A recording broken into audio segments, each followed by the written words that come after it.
All right, well, good evening, everyone. We'll go ahead and get started. All right, good evening. Thank you. Welcome, students. I know we have a full house tonight because I saw the stacks of recognitions that we have this evening, so thank you for coming out. I know school is wrapping up, so we're going to go ahead and call the meeting to order. After that, we do the pledge, and then we have a brief moment of silence, and then we'll get into recognitions. So, Amy, we can go ahead and do roll call. Mr. Chavez. Here. Mrs. Evanson. Here. Mrs. Heights. Here. Mr. Jones. Here. Ms. Lima. Here. All right, we'll go ahead and stand and do the Pledge of Allegiance. And Director Jones, can you kick us off?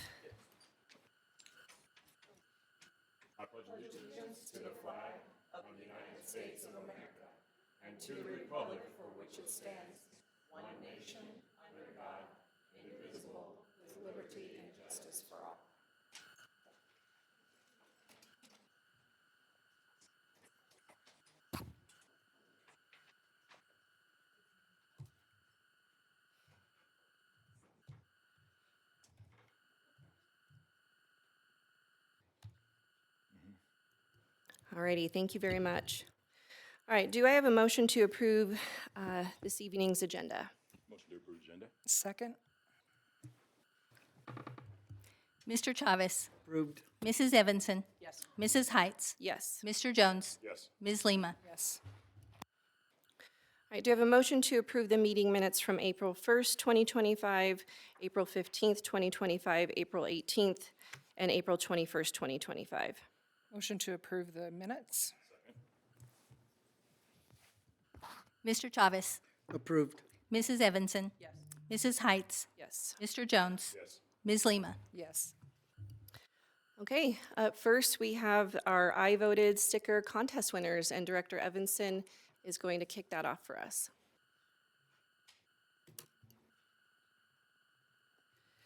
For our smaller groups, we will have you stay at the front for pictures, and then for our larger groups, Callie's going to have you go out into the lobby area or maybe even outside and take your picture. So just go back to your seat, and then we'll coordinate afterwards to get all your pictures for Callie.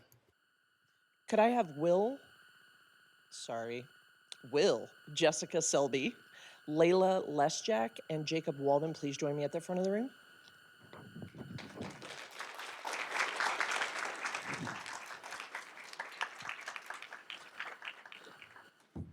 The Mesa County Elections Office held its annual I Voted sticker contest designed to showcase the creative talent of 1st through 12th grade students in Mesa County while fostering a sense of civic pride and community engagement.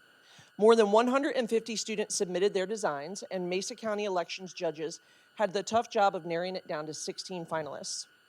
From there, the community stepped in to vote for their favorites, and we are excited to share that 3 of the winning designs came from D51 students. Jessica Selby, 5th grade, Thunder Mountain Elementary. Layla Lesjak, 8th grade, Redlands Middle School. And Jacob Walden, who is not with us this evening, 7th grade, Independence Academy. Their awesome designs will be featured in the I Voted stickers during this year's election season, a fun and creative way to celebrate civic engagement. The Board of Education and Superintendent Dr. Hill would like to recognize these talented students on not only their creativity and artistic talents, but also their active participation in being civically engaged at a young age. We look forward to seeing your designs featured this year in this year's I Voted stickers. Here you go. Congratulations. And Jessica, congratulations. Good job.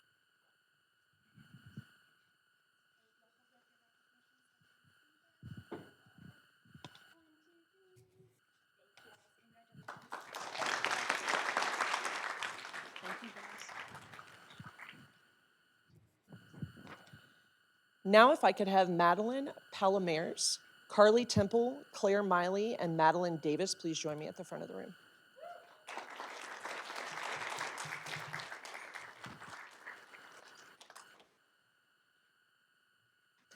National History Day in Colorado is a challenging hands-on social studies and literacy program that helps students learn real-world skills like research, critical thinking, and communication. Through project-based learning, students take a deep dive into topics, analyzing sources, and draw meaningful conclusions, helping to prepare them for success in school and beyond. This year, the top 2 projects in each category at the state competition earned a chance to compete at nationals, and 4 D51 students are heading there in June. Orchard Mesa Middle School students Carly Temple took first place for her individual documentary.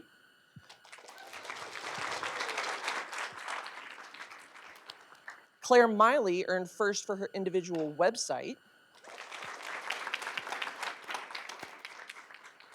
And Madeline Davis placed second in the individual exhibit category. Maddie Palomares from Independence Academy also won first place in the junior individual performance category. These students spent countless hours researching, asking big questions, and telling meaningful stories from the past. Along the way, they built skills that will serve them well beyond the classroom. They're not only passionate learners, but also thoughtful, well-rounded individuals who understand just how much history shapes the world around us. The Board of Education and Superintendent Dr. Hill would like to congratulate all 4 students on this well-deserved achievement and wish you the best of luck as you compete on the national stage next month.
All right, up next, we have our Colorado Student Media Association award winners.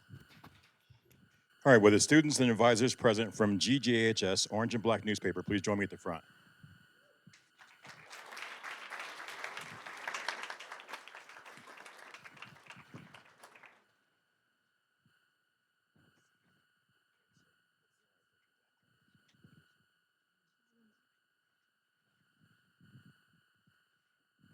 The Grand Junction High School student newspaper, the Orange and Black, earned a record-breaking 19 awards at this year's Student Media Association Best of Colorado 2025 contest. This statewide competition had more than 1,300 entries and recognizes the best student journalism, print, online, and broadcast.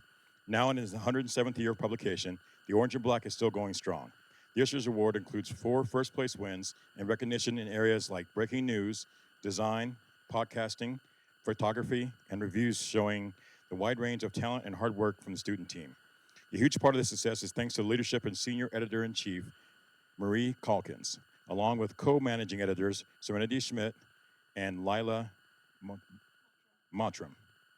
Their dedication, along with the entire student team, raised the bar and set a new record for awards won by publications in recent years, surpassing their previous high of 11. Highlights include Marie Calkins, first in single-page print design and recognized in 8 total categories. Lila Montram, first in breaking news coverage and recognized in 2 categories. Serenity Schmidt, first in news feature photo and co-winner in podcast. Eli Schultz, first in critical review and recognized in multiple other categories. Desmond Danzo, Lincoln McQuaid, Woody Zedner, Abigail Young, Ramona Ripple, Freya Corbin are also award-winning contributors. Their work not only showcases creativity and skill, but also reflects dedication, collaboration, and real-world journalism experience these students are gaining throughout the program, under the steadfast leadership of GJH teacher and newspaper advisor Steve Fox. The Board of Education and Superintendent Hill are proud to recognize these talented young journalists and congratulate them on their record-breaking achievements. We are looking forward to continue to follow the stories as they share through the GJS Orange and Black.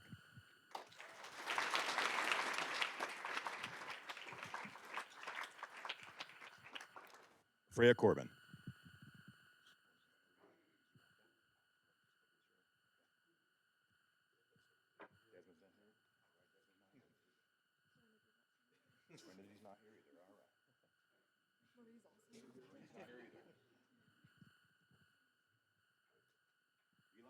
All right.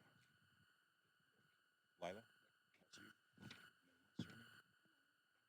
Do you have one? We're missing hers. What's your name? Ramona Ripple. Okay, we'll get her taken care of. All right, let's give another round of applause.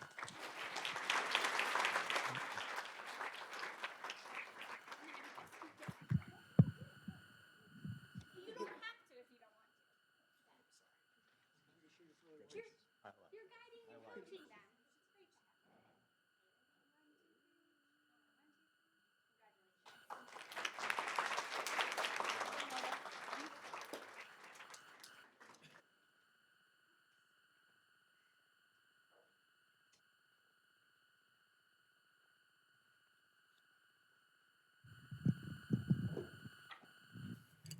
Would the FBLA students who qualified for the National Leadership Conference please join me at the front of the room?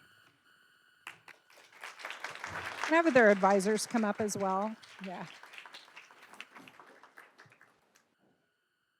We might as well all come up at the same time. At the end of April, students from all 4 of our high schools represented D51 at the Colorado FBLA State Leadership Conference in Denver. Joining over 3,300 students from across the state, FBLA Future Business Leaders of America helps students build real-world skills in leadership, business, and communication. This 3-day event featured more than 700 business-related competitions, workshops, and networking opportunities, allowing students to showcase their skills and connect with peers and professionals. The students here tonight had standout performances and either placed in the top 3 at the state competition or secured a hard-earned spot at the national conference in Anaheim this June. Their hard work, dedication, and professionalism are something to be proud of.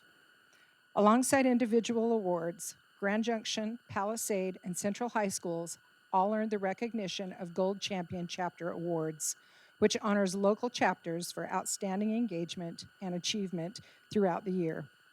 In addition, GJHS and PHS were presented with the Peak 5 Award, given to high school chapters that demonstrate excellence in chapter management and member engagement.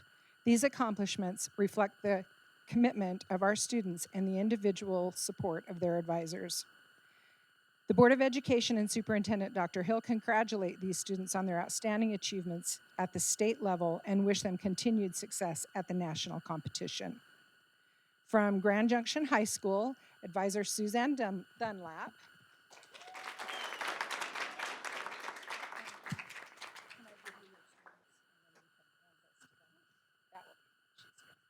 And students Aiden Ennis,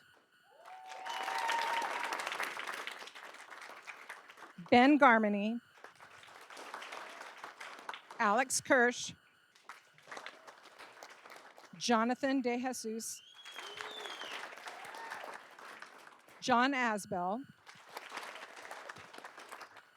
and for Palisade High School, Advisor Melissa Wright,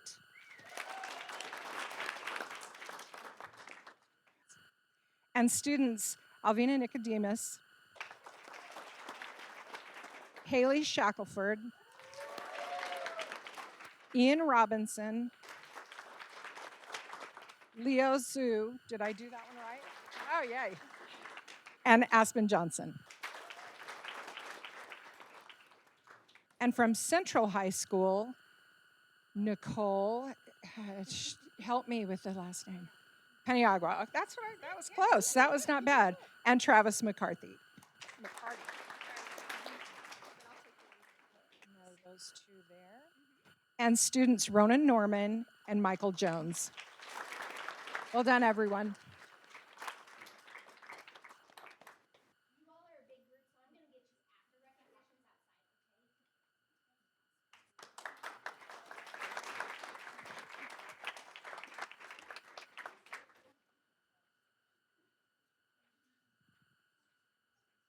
with the students who placed in the state level and qualified for the national competition for the Family, Career, Community Leaders of America and their advisors.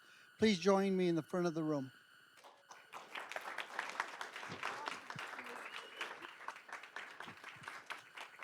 I just over here would be great.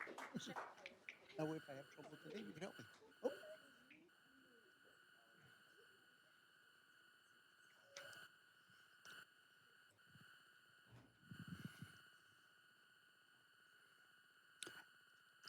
You got them all?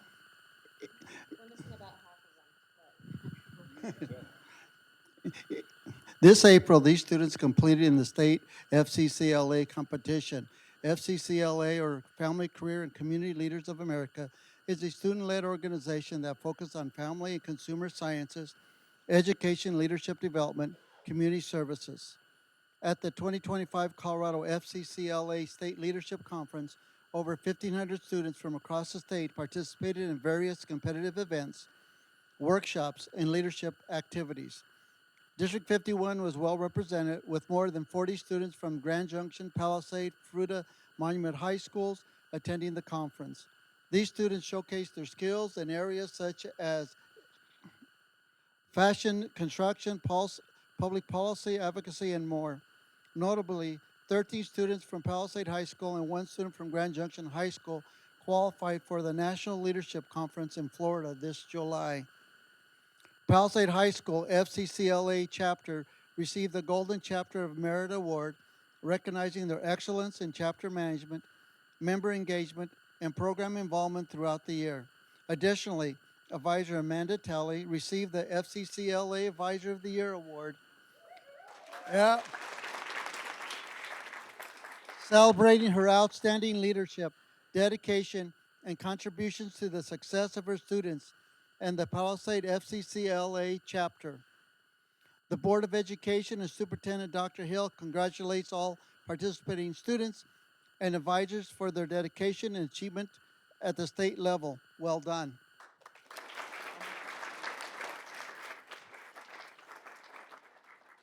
In Grand Junction High School, advisors Jen Campbell Wilson and Casey Jackson. She's been on a field trip, so she's gonna. Oh, come on. That's okay. That's okay. Aiden? Aiden Innes.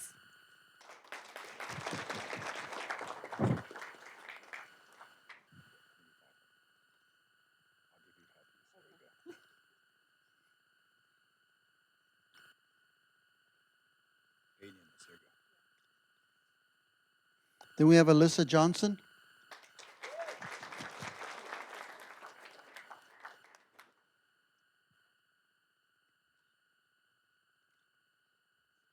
Felicia Martinez.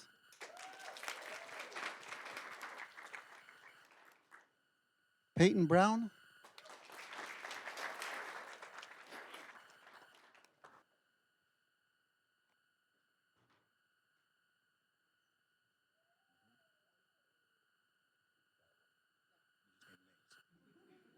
Okay.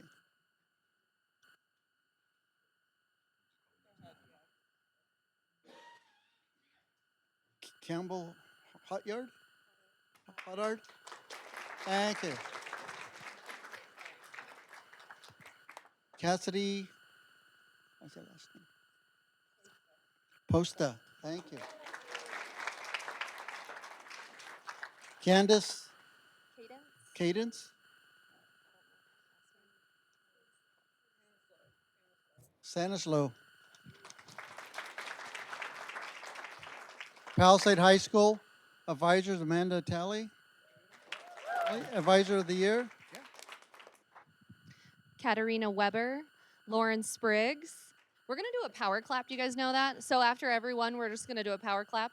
Okay, let's start over. Katarina Weber. Oh, you guys are good. Lauren Spriggs, Haley Shackelford, Caitlin Spalding, Kira Trousdale, Addison Fox, Lucas Lopez, Chloe Cummins, Katie Arcady, Ricky Fernandez, Ian Rashawn, Violet Gray, Kai Rubish, Olivia Talley, Tegan Spetter, Lanessa Asplund, Kennedy Steven, Gabriella Spriggs, Piper Wesolowski, Aaliyah Craig, Marilee Beauregard, Michaela Trousdale, Anna Lopez, Iris Rath, Delaney Stevens, Logan Gandy, Ella Greco, and Alexis Porter.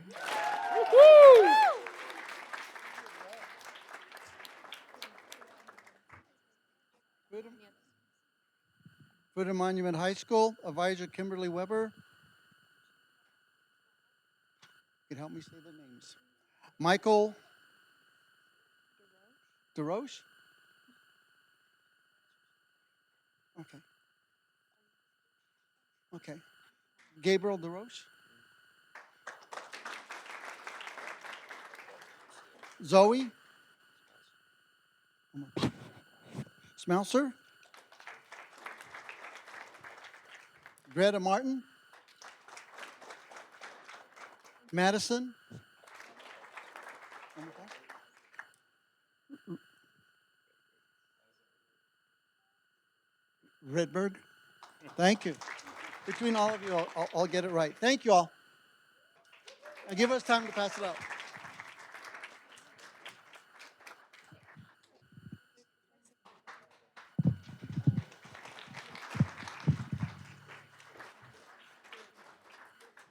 All right, well done. Well, that concludes our recognitions. So if you guys, we'll give you a few minutes to go ahead and exit out. So the two big groups, please meet Callie out front so that she can get your photographs. And thank you all for coming this evening.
For those of you that are walking in, if you want to sign the comment, please do.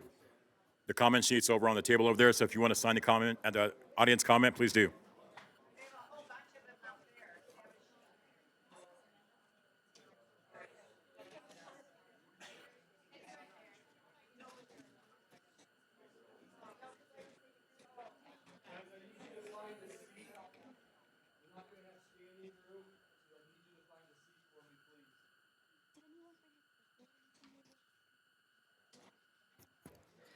Okay, we are going to pick back up just so that we can keep our meeting on track. So next up, we have our board reports. So board, good things. Obviously, last week we had graduations. So Yes, 8 in total, I believe. yes, so The only one I missed was Gateway, which Barb took care of that and handled that one, which was great. Yeah, it was. They were all very touching, very amazing. They were wonderful. yeah, it was a fun week. Lots of good graduations. Any other good things that the board wants to share? I know there was PBLs, KPPs. Gosh, there were all kinds So of many things. activities that the board participated in last week. So, anything else? Okay. All right. All right, Sierra, we are ready for D51 happenings and celebrations. So, as you come in, please find a seat. There is no standing room. So you have to find a chair, please. Hello, board. I'm Sierra Colson, Marketing and Communications Specialist for D51 Schools, here to share with you the D51 happenings and celebrations. So to begin, Stephanie Williams is the principal at Thunder Mountain Elementary, and she is May's Golden Apple recipient. She was nominated, yeah, she was nominated for her unwavering dedication to students and the entire Mountaineer community. Her student-first mindset drives every decision she makes, and her leadership has left a lasting impact on the school. A true ray of sunshine, Stephanie brings warmth, positivity, and joy to everyone around her. Be sure to congratulate her the next time you see her. There's so much to celebrate in the month of May. From our incredible teachers who shape minds and inspire us each and every day, to our dedicated school nurses who care for the health and well-being of every student. We also honor our school lunch heroes who fuel learning with nutrient-dense food and kindness, and our amazing interpreters who ensure every voice is heard and every family feels seen. And don't forget our school communicators, the behind-the-scenes storytellers who keep our communities informed and connected. Each of you plays a vital role in the success of our schools, and we are thankful for the passion, talent, and heart you bring to your work. At D51, we believe every student's path deserves recognition, whether it leads to the arts, the military, or any other passion. Central High School hosted its first ever Performing Arts Signing Day, celebrating students who are continuing their passions in music, theater, and design at the college level. Central and Fruita Monument High School also honored students during Military Signing Day, recognizing those who have committed to serving the U.S. military after graduation. Thank you. Dual Immersion Academy hosted the annual 5th grade Pathway to the Seal of Biliteracy ceremony, celebrating 29 students who completed volunteer hours in both languages and demonstrated strong skills in reading, writing, listening, and speaking. These students show what it means to be globally minded and future ready. Congratulations to all our award recipients. You make D51 proud. An event favorite, Palisade High School students released their 2025 batch of endangered razorback suckers into the Colorado River, of the largest releases yet from their on-campus hatchery. With this year's group, students have now helped return over 1,250 native fish to their natural habitat, but not before giving them a smooch for good luck. This milestone highlights the impact of student-led conservation and real-world learning. Thank you to Assistant Principal Brooke Castor and teacher Patrick Steele for leading the way. It's safe to say the Special Olympics track and field competition is one of the most unforgettable days of the year. With schools packing the stands at Stoker Stadium to cheer on their classmates, the energy is electric, and the support is unmatched. The camaraderie on and off the field is a true reflection of the connection, inclusion, and community our athletes experience, not only during the event, but in their classrooms year-round. A huge thank you to the volunteers, staff, and paraprofessionals who go above and beyond to support, coach, and celebrate our students. Your dedication is what makes this day so special. And finally, to the class of 2025, D51's largest graduating class with over 1,400 students. More than 1,200 of you earned over 12,000 college credits through our partnerships with CMU and CMU Tech. And beyond that, many of you challenged yourselves through AP courses, the IB program, and STEM pathways. For others, simply earning that diploma is the achievement that matters most, and we celebrate all of it. At every graduation, it was clear this class brought something special to their schools and teachers. The speeches were funny and moving. Even without knowing each of you, it's clear that you will be missed. We can't wait to see what you all do. Congratulations to you all. And that's all we have for May. I hope you all have a wonderful and restful summer. Don't forget to stay posted with all things D51 by following us on social media at D51 Schools. Thank you.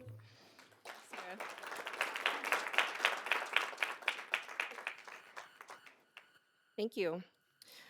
Okay, up next, we have our superintendent report, Dr. Hill. So we have one item tonight, and I'm going to have Mel come on up, and it's our budget update. So we'll have Mel present that.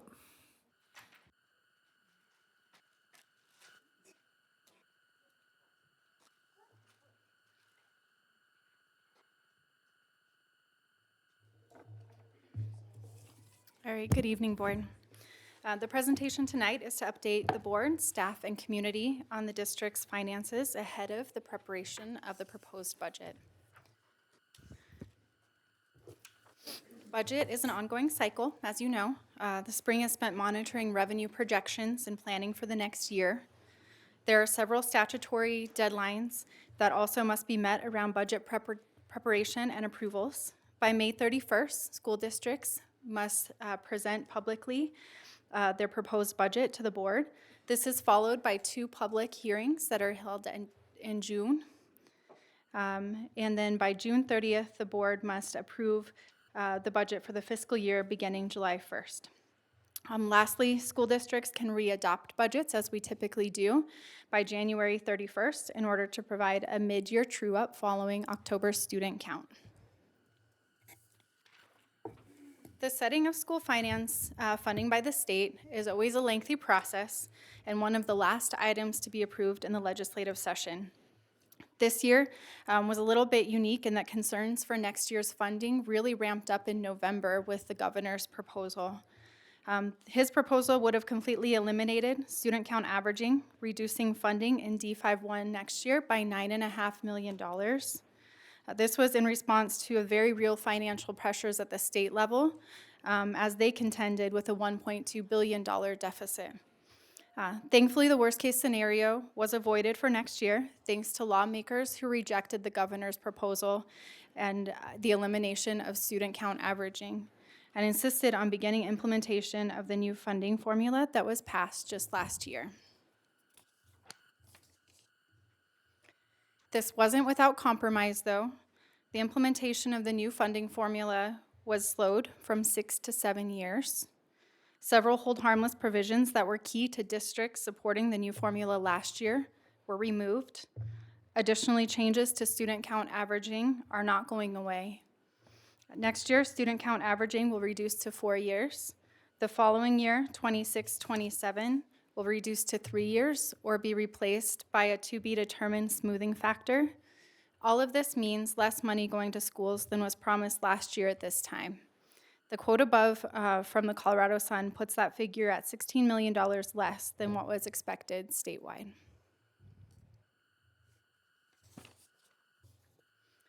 A component in school finance funding is inflation. The state uses Denver Aurora Lakewood Consumer Price Index, or CPI. Next year, that funding component is based on a 2.3% CPI. I point this out for a couple of reasons. The projection going forward is for this figure to return to the 2 to 2.5% level, similar to 2021 and 21-22. Secondly, because this is a component in funding, it has been a significant factor in the revenue increases districts have received in recent years, as you can see by that spike, with inflation peaks of 8 and 5.2% used in the formula funding. Additionally, another important factor to the large revenue increases in recent years has been the state's buy-down of the budget stabilization factor. Again, meaning large chunks of money coming back to school districts across the state. These components, as well as ESSER grant funding, have done a lot to mask some of the inherent problems we now face with declining enrollment.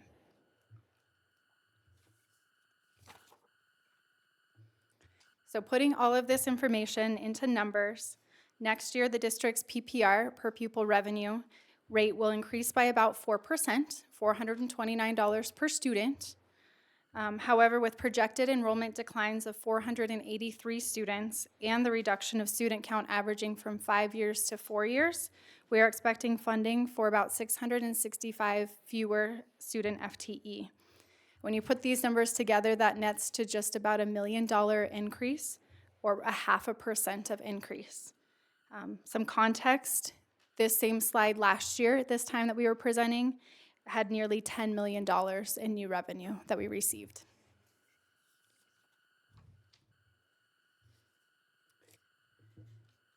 Increases to state categoricals are expected to be minimal, as well as projected increases to the ROTC federal reimbursements. In fact, the largest category that you see up here is one that we generated internally through increased interest earnings and investment returns, contributing an additional $1.5 million to next year's budget. This increase is the result of leveraging one-time reserve dollars to create reoccurring revenue streams. Total new revenue projected for next year is $2.9 million.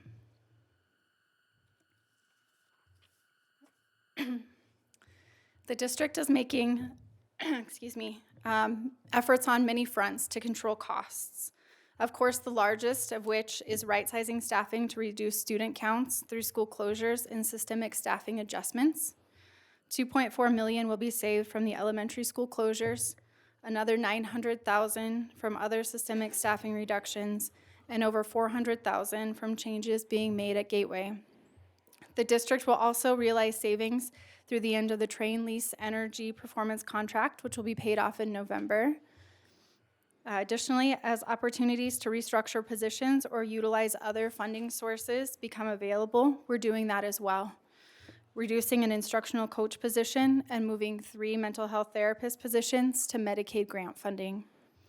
The end of GMI stipends as negotiated in the current agreement will provide about $93,000 in savings, and a few contract true-up type items at the bottom also contribute to savings. In total, these reductions will provide nearly $4.9 million in savings to be reallocated towards necessary cost increases.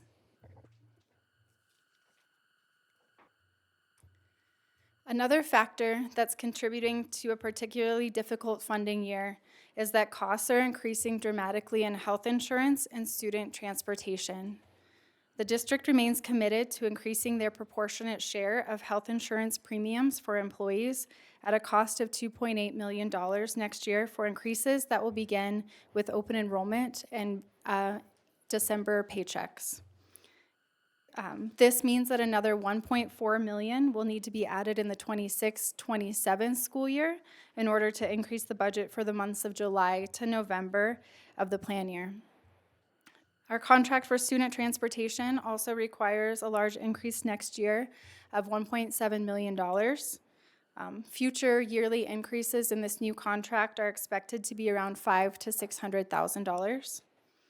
I mentioned earlier that our PPR number is increasing the amount that we receive per student, and when that happens, that means that our pass-through funding to our charter schools also increases, and additionally, they're expecting an additional 55 student FTE, and that contributes to the $1.1 million in pass-through funding to our 3 district charter schools.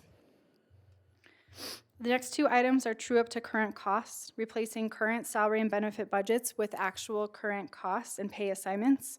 And concurrent enrollment continues to increase in utilization and costs as well. Although an increase in utilities is expected, the $132,000 up here on the screen, it's important to note that over the last 2 years, efforts made by district operations team have resulted in $1 million in avoided costs, meaning this number could be much larger both last year and going into next year than it has been. Lastly, the contracted service line item for the district lobbyist is increasing for the first time in many, many years and was paid for internally by reducing a contracted grant writing line item on the previous slide by an equal amount. That's the $12,000. And these necessary costs total $6.9 million.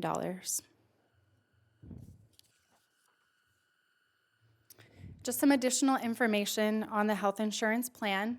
The $2.8 million represents about a 17.8% mid-year increase, bringing our health plan up to $28 million annually, with costs shared between the district and employees. The increase is in line with many other districts across the state and other plans locally, as hospital prices and pharmacy costs continue to climb. The chart shown here demonstrates that even though this isn't a direct pay increase to employees, it is most certainly an important benefit, as the district will be picking up the majority of cost increases at each tier. For employee-only coverage, the district will continue to pay 100% of the premium, covering the entire $131 monthly increase. For employee plus child or children tier, the district will pay an additional $152.35 per month, while employee costs will increase $65.29. The employee plus spouse coverage, the district will pay an additional $157.85 per month, while employee share will increase $105.23 per month. And lastly, for family coverage, the district will pay an additional $284.27 per month, while the employee share will increase $57.74.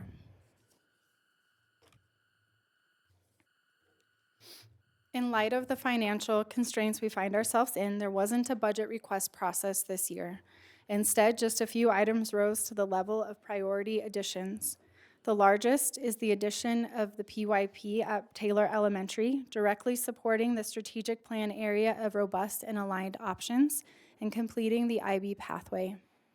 Physical activities is a fund that's particularly impacted by the transportation cost increases because of the volume of student athletic travel, as well as increasing costs for officials.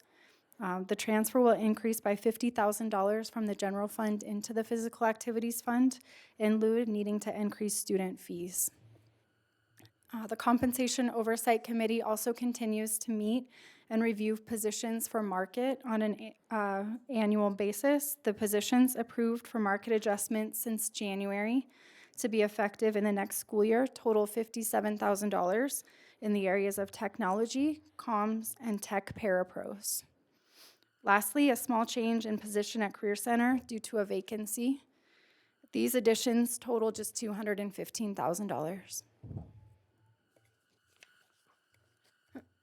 So putting all of these figures together creates the district's current base budget scenario. While we continue to work towards a balanced budget, expenses currently slightly exceed revenues based on these items presented.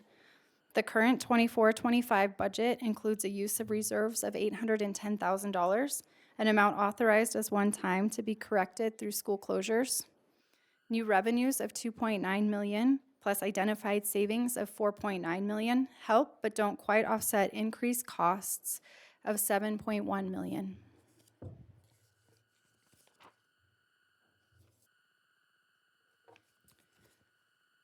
As we all know, school district funding often ebbs and flows and is unpredictable because of a variety of state factors outside of our local control. Even though the position we find ourselves in isn't what anyone wants, I would be remiss to let us lose sight of the recent gains we have all worked so hard towards when funding has been there. These include increasing teacher starting pay over 33% since 2021, from $37,500 to $50,015. The re-implementation of educational lanes in 23-24, average teacher salary has increased by 38% since 2020-21, from $50,921 to $70,340. Looking cumulatively, in this period of high inflationary pressures, D51 has also been able to provide cost of living increases that have outpaced the CPI increases provided by the state. Over 82% of the district's current general fund budget goes towards salary and benefits. The recent pay increases have contributed to salary and benefit cost increases from $139 million in 2021 to $202 million in the current budget year. That's shown in red on the graph to the right. Similarly, total expenditures and transfers have increased during this time frame from $179 million to $247 million, and that's shown in yellow. To help keep pace with these significantly increased costs, the district has made a concerted effort to improve reserve levels from 14% to 22% of expenses in this same time period, shown in blue. It's a little hard to see the trend lines that are on this graph, but the trend lines are steeper still for the salary and benefits and total expenses than for the growth in reserves. These reserve gains were made by leveraging one-time ESSER grant dollars that did not limit the general fund dollars available. Reserves play a critical role in ensuring fiscal health, stability, and to weather unexpected challenges.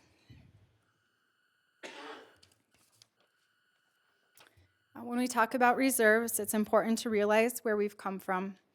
The graph here shows our reserve percentages compared to those of our peer districts.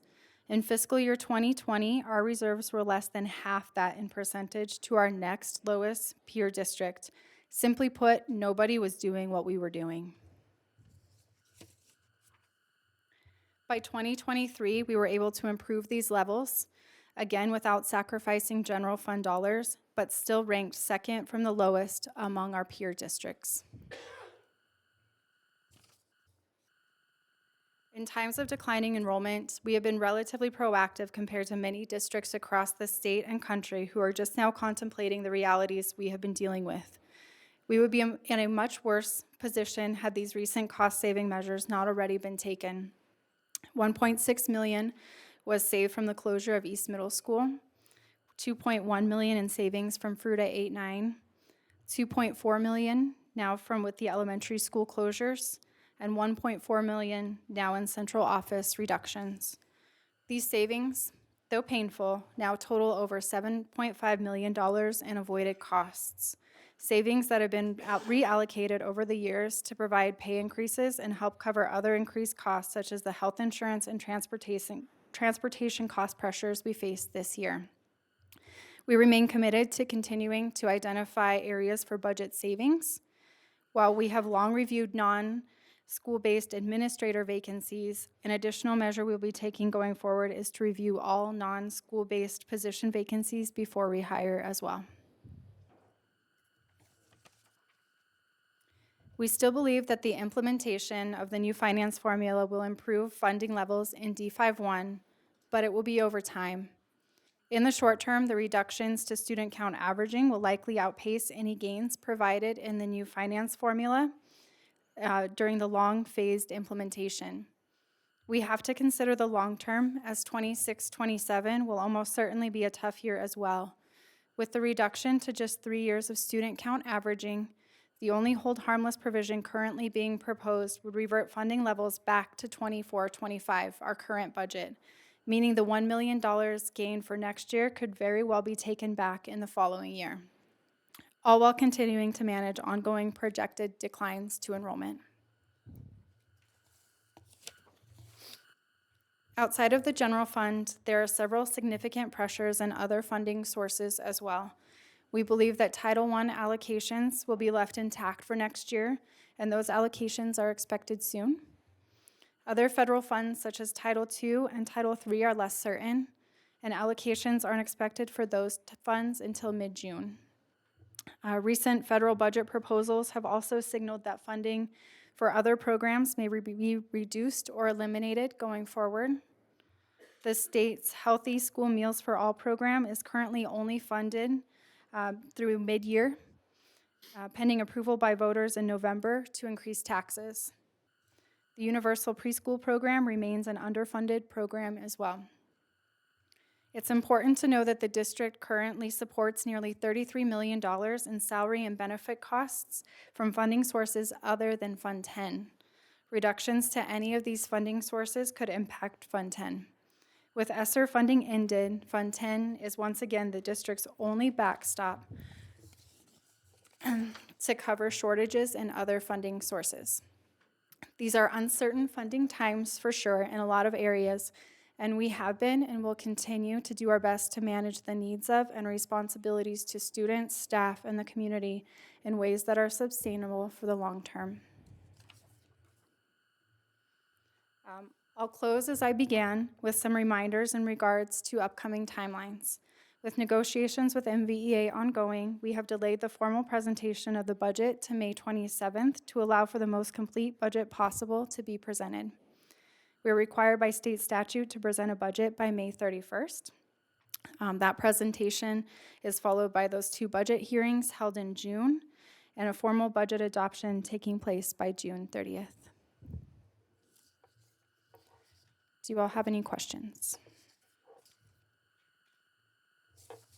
Mel, back to the federal grants. Do you have any expectation on what might happen there? Are you hearing anything that would be, I mean, obviously what we're most afraid of is further shortfalls. Yeah, so I think The Title II. federal dollars isn't, it's not a huge percentage of our budget, but when we're at this point in time with budgets, it Like could be devastating. Right, like many of our budgets, our grant budgets, with the recent increases in salary and benefits are tighter than they usually are as well. And so any reduction, especially in grants that have a lot of staff positions, we would have to make some decisions on whether to continue those from other funding sources like the general fund. Okay. I mean, are there any rumors, anything to kind of, that we're Yeah. kind of So waiting from, or I think we're Title just waiting? waiting. Title II and III are the ones that we've heard are the most at risk for funding. Those have a number of staff positions in them. Our 6B allocation is also one that we're watching closely, just with student declines. Even if the rate were to be pretty stable, we might still be realizing reduced funding in that area. And that one, again, is very staff heavy. And then the skinny budget that was proposed, it's kind of like the governor's proposal, that it's not really what the budget is ultimately built off of, but it's definitely a starting point of priorities. There were reductions proposed to several other school-type federal grants, like migrant education, to name one that I recall off the top.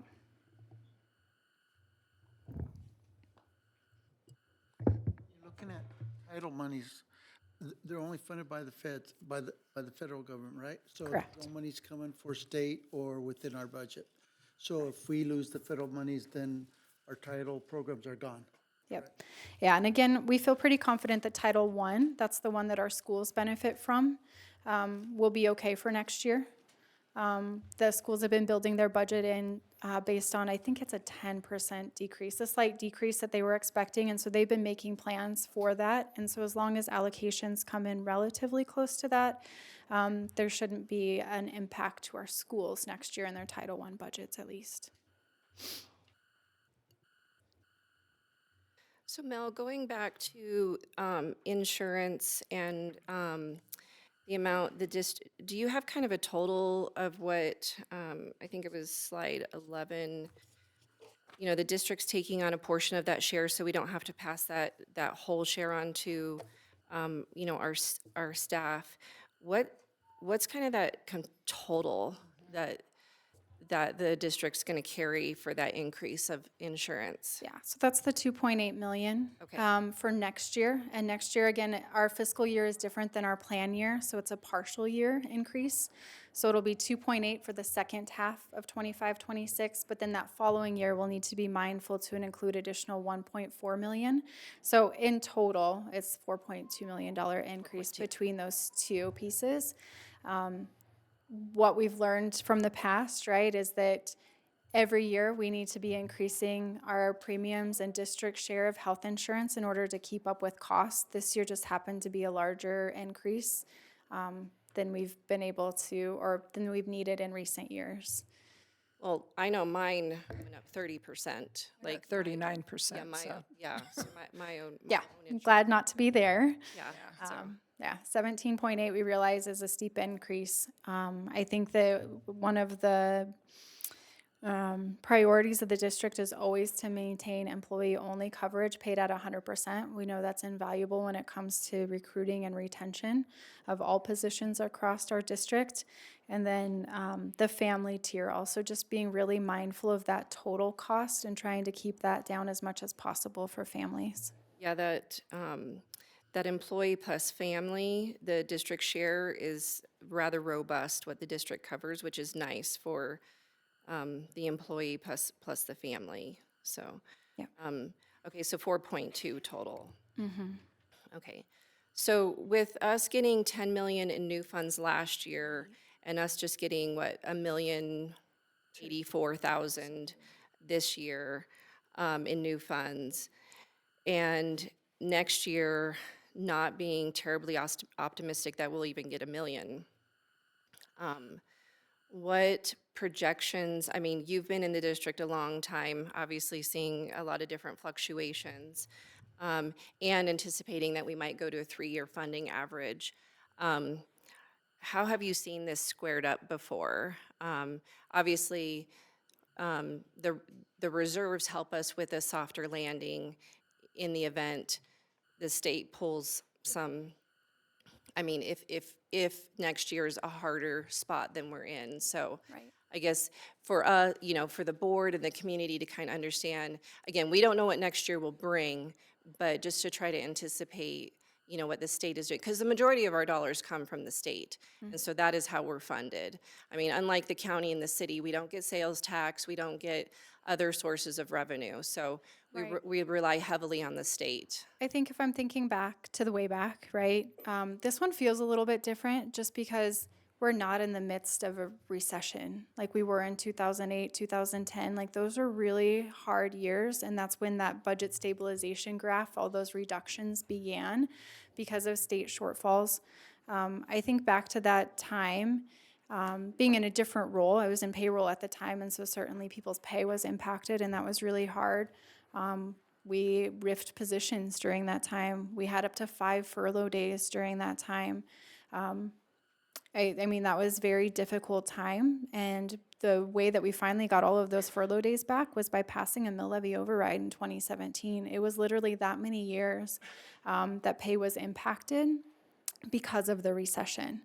I don't think this one is long duration like that. I think that this coming year and the year after will probably be pretty tough with limited amounts of new funding, or at least we know the floor is that our hold harmless would be moving back $1 million. We don't have anything to suggest large budget reductions, just a severe limitation of new money. And so I think that's an important difference to realize. But unfortunately, anytime the state is changing those student count averaging because of the rate of our declines of student enrollment, that's going to be really impactful and offset any of the gains that we're gaining from the new finance formula. And so once that bottoms out, if we get to 3 years of averaging and it sticks there, or if we go down to 2 years averaging, or the smoothing factor and some of all of those pieces get worked out, once we have that new normal, then we should start seeing some of the gains from the implementation of the new finance formula. And again, that's of course, as long as the state is able to continue that. We're always at their mercy where such a large portion of our funding does come from them. But I would expect that 25, 26, and 26, 27 to be kind of the worst of it, barring anything else crazy happening.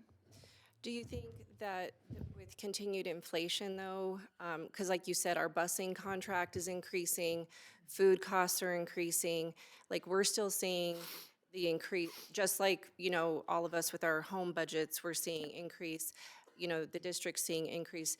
Do you think we're going to see some of that kind of, I guess, come back at us as well, as far as a challenge is, Yeah, budget? I really think health insurance and transportation increases this year were kind of a 1-2 punch, that those were both really large increases. And it's not to say that there won't be increases in future years, because we know we're already the 1.4 million for the following year in health insurance. Our para contribution rate also hasn't increased in several years, and so I might imagine an increase in 26, 27 as well, because that's closely tied to para's unfunded liability, their proportion of the plan that's funded. And so when their investments in stocks and that sort of things are underperforming, that's typically when we see rate increases kick in as well. So I might anticipate that. So I definitely think there's some things on the horizon that we need to be mindful of and plan for, but hopefully they aren't to the large dollar amount that they are in this year. Board, any other questions for Melanie on the budget? Okay. And I just want to thank you guys. I know this is not good news, but it's not new news either. It's something that you guys have been working very closely with us and understanding and interpreting and planning for. And so I thank you for that as well. Thanks, Mel, for explaining the budget. Appreciate your time on it. So, okay.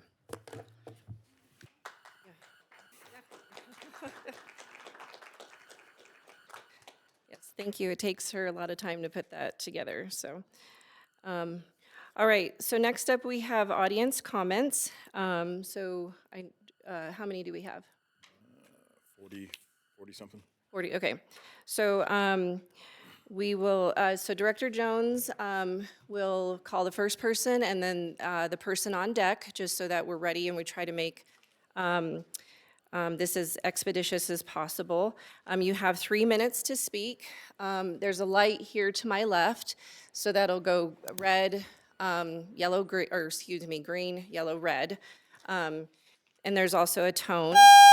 Yep, there we go. So when you have 30 seconds left, you'll hear the tone, and that's just telling you that you have 30 seconds left to wrap up. And then when your time is up, we will have to cut you off just so that we can get through all of the public speakers this evening. We do ask that everybody is just mindful of just the words that we use tonight. We know that there's frustration, and just be, obviously express what you want to express. Also, if it's duplicative, we're just trying to obviously get through everybody this evening. So if somebody comes up and you agree with what they have to say, you can say that you agree with what they have to say and then add your unique comments to that. Also be mindful of conversations in the audience, because your neighbors might be wanting to hear what the public is wanting to say, and then we'll go from there. So. Oh, we're good. Okay, yes, and so what we'll do is we might have to obviously announce for some people outside that we'll have to come in and give comment, so. All righty. So first up, we have Ms. Carrie Hicks, and on deck, Heather Nicholson. And then Heather Nicholson, I see you on here twice.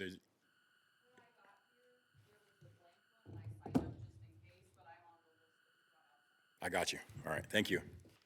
I guess if you know of a person that's maybe outside, if you could help us maybe, oh, okay, oh, thanks, okay, never mind, Andy's got it. I'll go right out too. I got right here. I got a whole bunch right here. I got names here and I got names here. Okay, thank you. Okay, you ready? Yes, ma'am. Yes, ma'am. My name's Carrie Hicks. I'm a second grade teacher for the district. I'm here to ask you to support teachers and students with right-sized classes, address student and staff safety, and continue down the path towards living wages in District 51. First, I support the language the district and MVA negotiated for student and staff safety. It was a difficult dialogue, but I felt that the compromised reach would put us on a path towards a solution, although more work is still needed. Next, I'm asking that you honor covered employees' steps this year. This is far from the most impacted budget we've ever faced. The money is there. In fact, this agreement does not cost the district more. It simply makes sure that teachers' salaries do not go down next year, which is what will happen if the proposed one-time payment that is being proposed by the district is pushed through. This is a step backward for teachers, and it has long-reaching implications toward undoing the gains we have made in the past few years to get wages that are comparable to other districts of our kind. We need a living wage. Costs in our area are rising. We need to be able to afford basics such as housing. Please do not undo the hard-fought gains of the past years when it is not necessary to do so. MVA has stated that if hard decisions need to be made next year, we will make them. The reason given by the district for not honoring our contracted steps was because of uncertainties about next year's budget. Please let the process work next year. Don't make decisions based on things that we cannot possibly know at this time. Finally, we need a process to find a solution to class sizes that are too large. I understand that a cap with a demand for immediate action is not the solution. This is not the solution we are asking for. Several ideas were presented, but the negotiations process stopped. Class size affects kids too much for these ideas to be pushed down the road. I have experience with the current system for addressing class sizes. 3 years ago, every first grade in my school had 28 first graders. I had 29. When I saw my class list, I immediately went to my principal to find a solution. This is the process that is currently in place. From there, we were told to wait until school started to see who actually showed up. They all showed up. I went to my principal. I was told that we had to wait until the October count. I waited until the October count. I went to my principal again. I went to my area director. I went to the superintendent, and finally I spoke at a board meeting. The frustrating thing is there were other primary classrooms in the district with less than 16. In fact, the smallest class in the district for primary grades that year was 12. The inequity of this cannot be understated, particularly when looking at the high number of IEPs, read plans, and social emotional needs in my classroom. We added a new teacher that is almost 3.5 months of students with high needs not getting the individual attention they need, over 38% of their school year. It's simply unacceptable, and the consequences for those students last for their entire life. Please support a procedure to help students and staff impacted by inequitable class sizes. It is central to the mission of our district of safe and supported students, staff, and families. Thank you.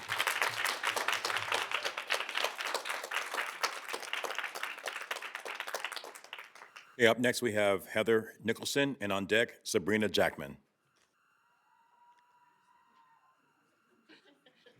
This is 1, 2, 3, and that's 41, 42, 43, 44, so she's on the other page.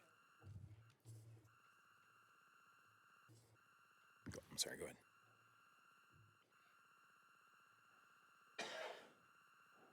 Ready? Yeah. Members of the board, I have some questions for you. Why are you not doing your job? You were elected to these positions in order to support students and educators in Mesa County, but that is not what you have been doing. For the second year in a row, you won't even talk to us at negotiations. You have sent a lawyer. Why? What are you afraid of? Another question. Why are you lying to teachers and community members? For instance, the contract language proposed about student behavior does not violate federal law or board policy. It is based on language from similar districts in the state. And anyway, our contract would supersede board policy if you would listen to us. MVEA has to waste time they could be working with teachers to refute the lies you keep spouting to justify your bad behavior. A third question, why are you not listening to us? I have taught English in this district for 15 years at both the middle and high school levels. I received an insulting, condescending email sent to scold teachers last Friday about, quote, a concerning rise in misinformation circulating on social media platforms, some of which has been used to cast the district in a negative light, end quote. If you don't want to be cast in a negative light, stop doing things that are and will continue to negatively affect D51 students and educators. Among many other interesting pieces of information, this email claimed that, quote, a larger class made up of engaged and focused students can often thrive and show academic growth, end quote. As an English teacher, I would like you to cite a reputable source for that claim, something I ask of all my students frequently. Please use MLA format. I never once heard that larger class sizes are better in all of the very important district PD I attend 4 times a year, nor in any of my education classes for either my bachelor's or master's degrees. I think I know the answer to all of these questions, though. It's because you don't care. You have shown over and over again that you don't care how many hours a week we spend teaching, grading, planning, and emailing on our salaried paycheck. You don't care how many times I sit at my desk and cry over a student, whether that's because one kid has been allowed to disrupt the learning of everyone else in my classroom for months on end with no consequences or support from the office or their home, or because I learned something so heart-wrenchingly tragic about a student's life experience that it is too much for me to bear.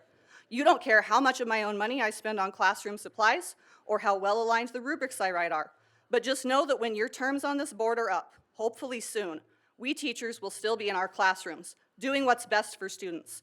That's more than I can say for any of you.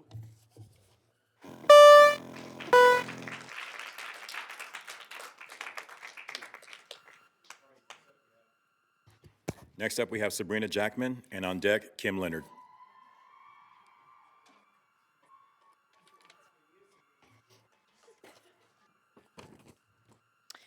I'm here tonight to express my concerns regarding the board's impasse in negotiations with MVEA.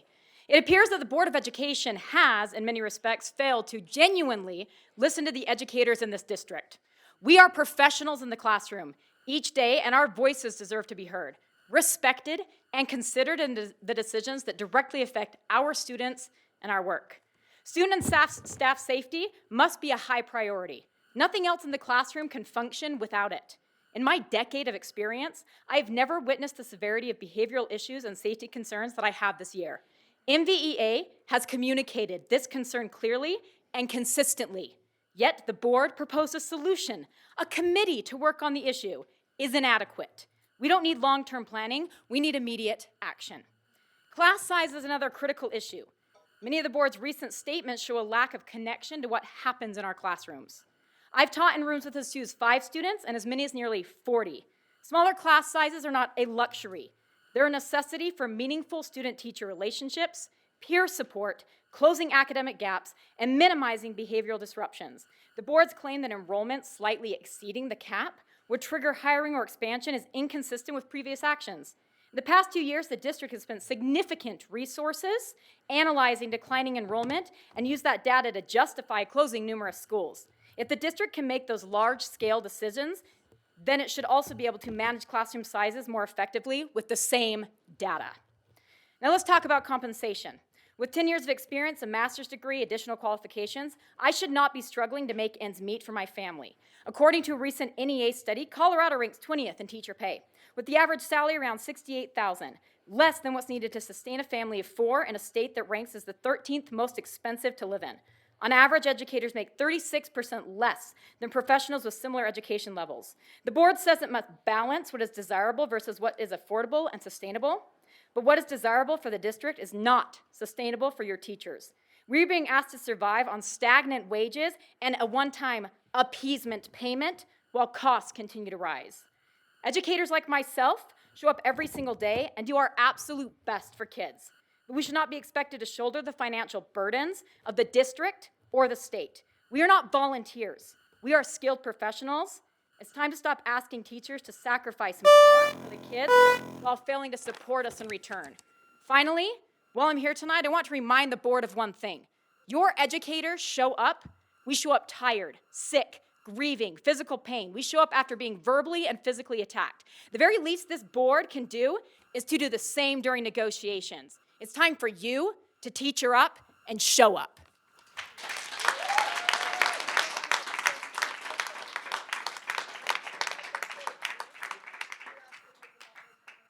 Up next is Kim Leonard, and on deck, Christy Anderson.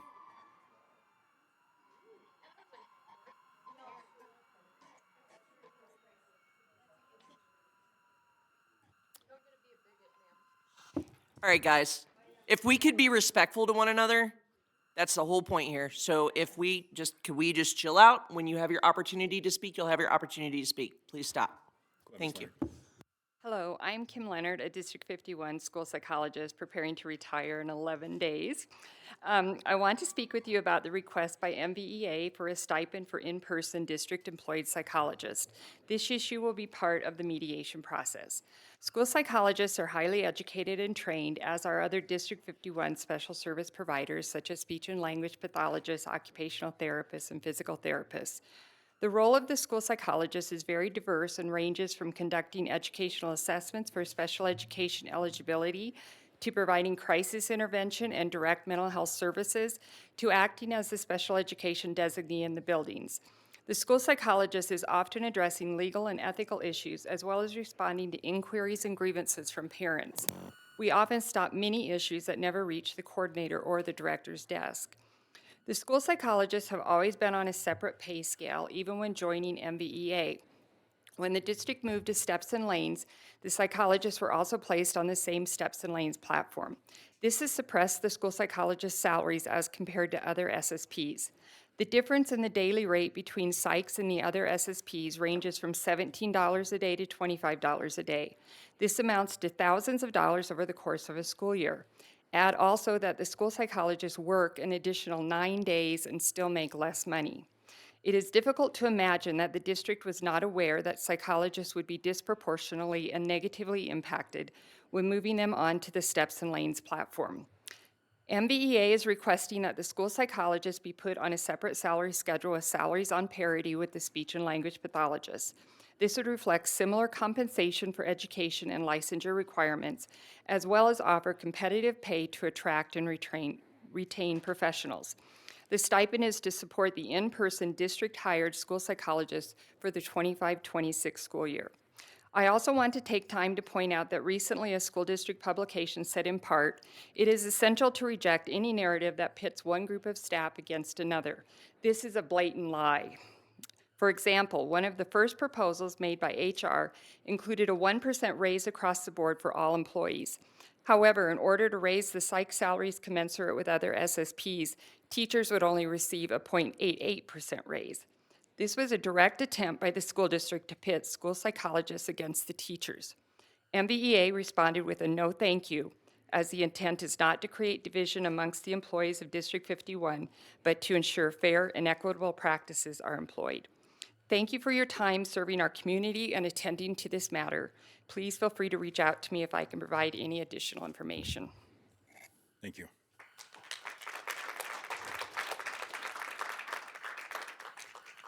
Up next, we have Ms. Chrissy Anderson, and on deck, Amber Shannon.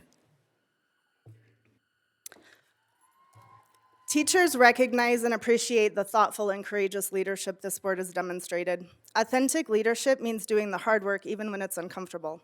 Just because something has always been done this way doesn't make it right or exempt from questioning. In fact, good governance requires fresh perspectives, accountability, and transparency. Asking questions and seeking clarity is not divisive. It's a core responsibility of any board. Historically, when MVEA, NEA endorsed candidates who have received compensation since 1960 were elected to the Board of Education, there was little pushback from the bargaining team. Boards in the past compensated by MVEA cut reading aids, changed a whole system of salaries, took chances on a new PBL learning system, spending thousands for training, not one peep. Yet now, with an uncompensated board that is simply asking important and appropriate questions, such as whether employees should be involved in negotiating their own contracts, the tone has noticeably shifted. This board has supported teachers. In the last 3 years, my salary has gone up 30%, which is actually more after that. They've worked tirelessly to ensure curriculum is fact-based and free from political or ideological bias, a far cry from the college units of study that were adopted with very little public scrutiny. They've shown up at meetings, sat on countless committees, celebrated graduations, observed classrooms, and make themselves available to the community. It is interesting to note that AIM 2 in the strategic plan is about belonging, and yet some adults are wanting us versus them. Can we also agree and come to the reality that this year's education funding is horrible? Wait, public education has never been funded in Colorado properly. It's always the same story. And yet, education is a disaster for many reasons. There are many factors that cause this, and to put the responsibility on one entity and demonize them is wrong. Just because you don't get your way, the story becomes they do not care for students or safety. Sit down, attend meetings that you have been invited to in a system that you created, and have real tough critical discussions towards solutions and problem solving. NEA brings in $380 million a year, and in fact, in 2022 and 2023, it was $529.5 million. I would think that these people behind me could get some of that money for attendance issues, behavior issues. Where is that money going? Have you ever asked where your dues are going? Do you know what you pay for? Do you know that $11 stays local here? Ask some questions. I choose to pay $20 a month to an organization that offers robust protection, resources at every level, local, state, national, and most importantly, it aligns with my values. My dues don't go toward political causes and wearing a red shirt. Thank you.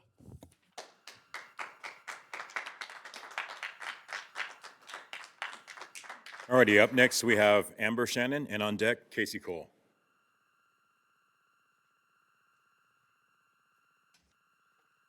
I'm here tonight. Can you hear me okay? Yes, ma'am. I'm here tonight to share my concerns directly with you.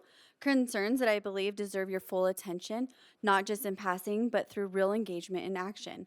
I am here to express my deep concern regarding our ongoing issues related to teacher compensation, class sizes, and school safety. As a dedicated educator in our district with 8 years of teaching experience, I believe these matters deserve your urgent attention, not just in passing, but with consistent, informed involvement. First and foremost, the current structure of our pay scale should not be subjected to annual negotiations. Teachers deserve the ability to build long-term financial stability and set personal budgets with the expectations that their salaries follow a consistent and predictable path, barring any major financial crisis or clearly communicated and justified exceptions. To date, there have been no sufficient discussions or transparency around budgetary constraints to justify withholding our step. Reopening this discussion each year undermines the professionalism of our career and creates unnecessary stress and instability for educators and their families. Secondly, since you close schools, creating overcrowding classrooms and increased risk this imposes to both students and staff, you need to support us. When there are fewer adults supervising larger groups of students, the likelihood of dangerous or chaotic situations increases significantly. This isn't hypothetical, it's already happening. I currently have 2 classes with 35 students. This leaves about 45 seconds per student after my 5-minute warm-up, 10-minute lesson, 5-minute wrap-up. It's simply not enough time to provide meaningful and individual support, address behavioral needs, and ensure a safe and productive learning environment. As elected officials representing our district, it is your duty to be present at negotiations that affect the lives of teachers, students, and families. Your absence from these critical conversations sends a message that we simply are not important to you. Would you accept somebody coming to govern how you do your job without necessary background or experience? I've bought and sold multiple homes in my life, but that doesn't make me a qualified realtor. I may understand the process, but I'm not an expert in the field. In the same way, those with firsthand experience in public education should not be determining the direction of our schools without input of those who live it every single day. Some people sitting here in front of us have been very vocal supporters of charter schools, but it's important to recognize that charter schools operate under a very different set of rules than public schools. Unlike public schools, charter schools can limit enrollment and turn students away when they reach capacity. Their teachers are not always required to hold state licensure, and they have significantly more discretion in removing violent and disruptive students, free from the bureaucratic hurdles public schools must navigate. What's more concerning— Thank you, Ms. Shannon.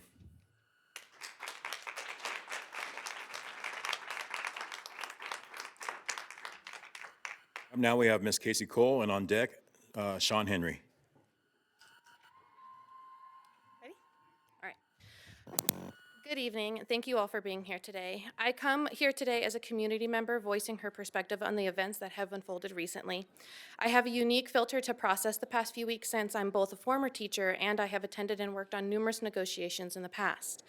In general, I am someone who tries to unite others and focus on solutions. I work hard to see both points of view, I ask questions, I seek information from all parties, and I watch events in person to form my own opinions based on what I've seen and what I've heard, not what others tell me.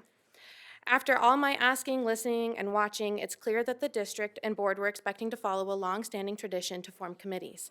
And teachers on the MVEA bargaining team clearly wanted it all in public for everyone to see. We can all agree that in the past, forming committees has been the most collaborative process. The question, though, is why the educators felt like they couldn't or didn't want to form committees. When I read the letters put out by the board, and from what I heard at negotiations, the board and the district seem not to know why. And if that's the question of the hour, did any of you genuinely ask? And if you asked, did you listen? And to be fair, Dr. Hill, you did ask those questions at the table, and I appreciate you asking those questions. You did not get an answer, and you reached out to other teachers, but I feel like it was a little too late. I also would argue that this isn't really a new thing, bucking tradition. It's been happening a lot recently. Things like the long-standing tradition of board members attending negotiations, paying half the presidential salary, trusting our expert educators and proven processes to select the best resources for our students, and even in the last year, the district bringing language to negotiations table without bringing it to committees first. So the answer to the question of the hour is, there's no trust in the people or the processes. I'm not here to say that either group should do something just because the other person started it. We're all adults here. We don't need to fall into kindergarten playground splats. However, this current impasse, the first one in 40 years, is the result of actions over the most recent years that have undermined educators and stoked the narrative that MVEA is a machine we should rage against. The truth is, MVEA's membership is 100% D51 educators. Treating MVEA as the machine in which to rage against is synonymous with raging against your very own employees. This is not simply my experience or my own individual opinion either. Numerous community members who have watched negotiations and recent board meetings have noticed these same actions too and echo my sentiment. Listen, we can't go back, and you know, you're right. A lot of these topics should have been discussed in ongoing committees over the past few years. We can't change that now. All we can do is look back and see where we went wrong to make changes. So perhaps we can move forward, remembering that educators are experts in their field, and the members of MVEA are your educators, your employees, and the people who greet and care for our children each and every day. We can remember and treat every single person at the negotiations table as a colleague, and most importantly, a person deserving of basic respect and dignity.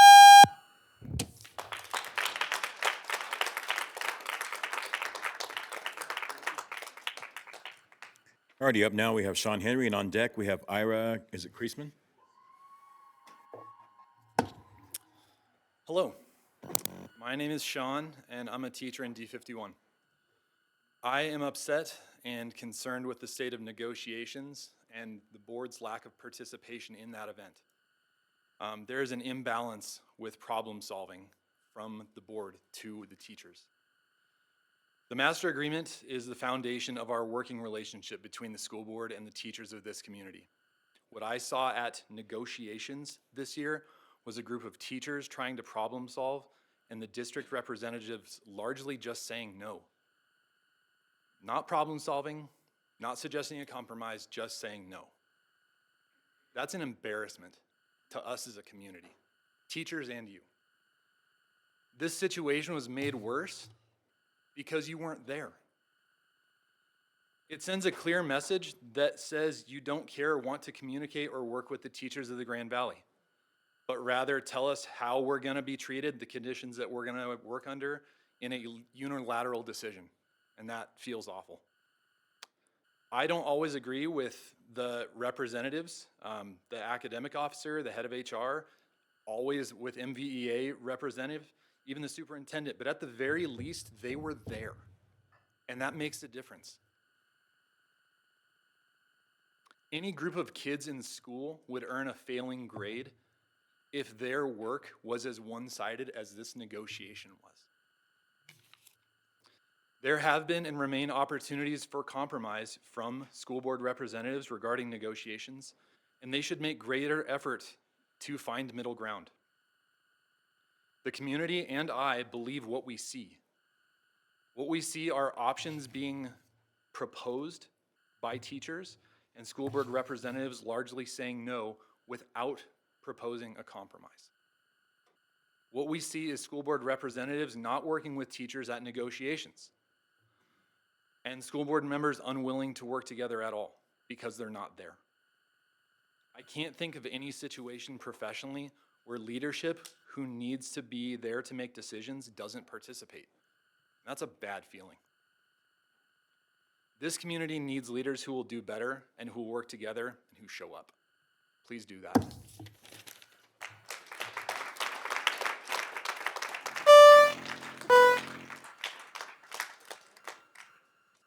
Alrighty, next up we have Ira Kreisman, and on deck, Shelby Frederickson.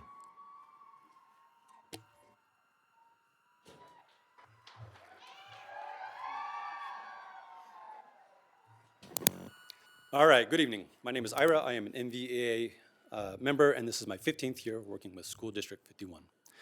Over the past several weeks, the D51 Board of Education has shared several lengthy communications regarding this year's negotiations.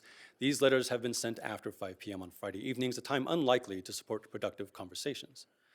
Mesa Valley Education Association believes it is the responsibility of all organizations that employ or represent large groups of employees, especially during negotiations, not to escalate tensions through reactive public messaging. That said, we would like to provide some factual context and corrections. Mesa Valley Education Association is not a faceless organization nor something that exists separate from the educators who make up its membership. It is rather disingenuous to abstract the organization from what it truly is: hundreds of educators, teachers, counselors, and psychologists who constitute the majority of licensed staff in the district. MVEA is your child's 5th grade teacher, their middle school band director, their high school math interventionist, their trusted and respected adult. The collective mission of these over 800 educators is to advocate for better working and learning conditions for the students and staff of District 51, and we take that responsibility very seriously. For 40 years, the educators of MVEA have bargained on behalf of all covered employees, currently over 1,300 individuals, in relative equilibrium with decades worth of school board members. This is something we pride ourselves on. Core to our belief is that educators deserve a seat at the table when decisions are being made about our livelihoods and our students. This year's impasse, which is the first since the 80s, is distressing and disheartening.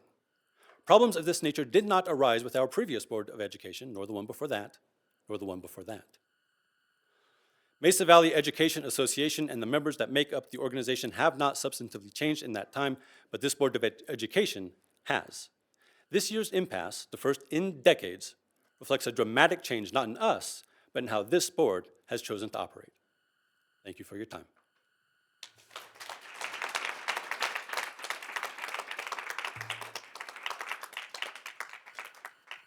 Alrighty, up next we have Shelby Frederickson, and on deck, Tracy Cermak.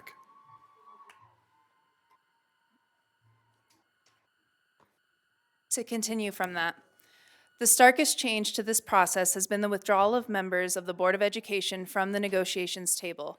Current Board of Education members have not appeared at the table in negotiation committees, in caucus, or in active, direct, or sustained dialogue with members of the Mesa Valley Education Association negotiations team since 2021. This has led to a breakdown of collaboration, miscommunications, and mishandling of issues that are deeply important to our educators, our students, and our community.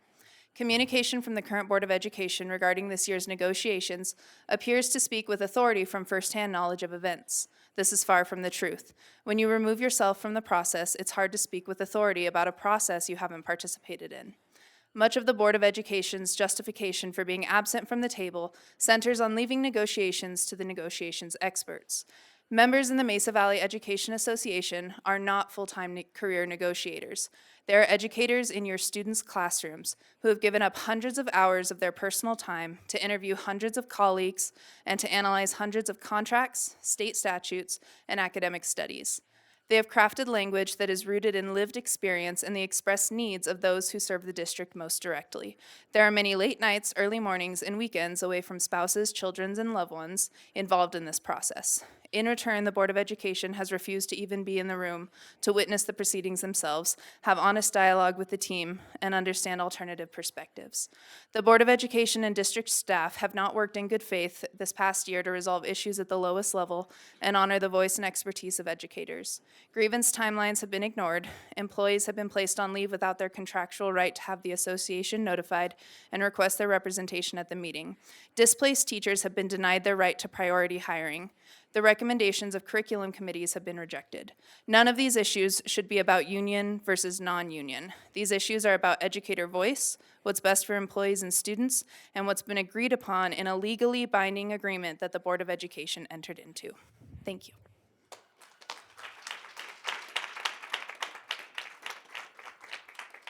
Okay, up now we have Tracy Cermak, and on deck we have, looks like Lori Nielsen. Good evening. Thank you for hearing us. So impasse this year was initiated by the district as evidenced in the videotapes. After days of negotiating with little movement, the MVA negotiations team agreed that it did not seem like there was a path forward without mediation. When one side comes to negotiations with substantive proposals and the other side refuses to engage with the substance of said proposals, that leaves only one choice. We would have been happy to stay at the table or reschedule more dates. The district team expressed no interest in either. The Mesa Valley Education Association compromised in good faith with the district team to tentatively agree on student and staff safety language. All of the language that was brought to the table by the MVEA team was squarely rejected. The district simultaneously claimed to not have enough time to fully review it over the period of a couple weeks and that it contained a series of violations of state statute.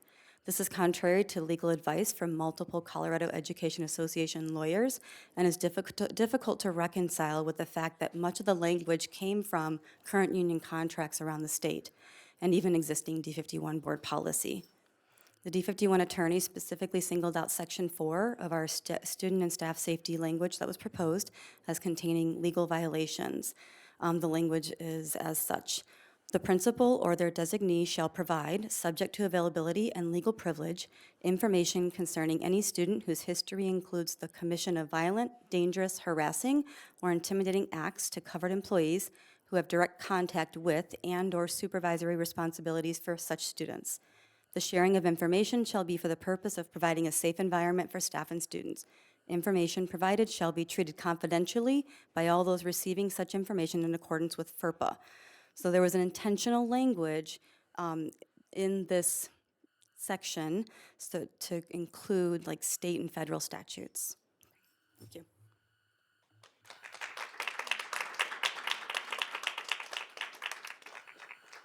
All right, up now we have Lori Nielsen, and on deck, Kelly McKay.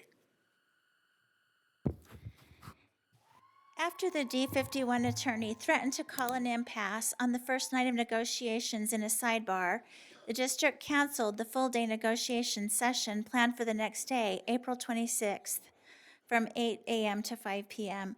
Members of the MVEA negotiations team offered to still hold this session, allow the district to work through the language, and be available to answer questions.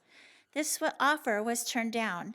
The district then requested a 4.5-hour closed-door meeting with select members of the MVA negotiations team on Friday, May 2nd, during regularly scheduled teaching hours. When MVA informed the district that it would make itself available to answer questions, but wanted the whole team present and would not be passing proposals back and forth, the district canceled. This prompts concern about why the district would decline opportunities for transparent public collaboration. On May 5th, there was a meeting held between the association president, the hired facilitator, and members of the district team to discuss the procedure moving forward. This meeting also took place during working hours. The only other invited attendee from MVEA was the West Central Colorado UNISERV director, who could not attend due to a last-minute conflict servicing another member of the association. This meeting still took place, lasting approximately 30 minutes, and the agenda items were discussed. Claims that the meeting was canceled are inaccurate.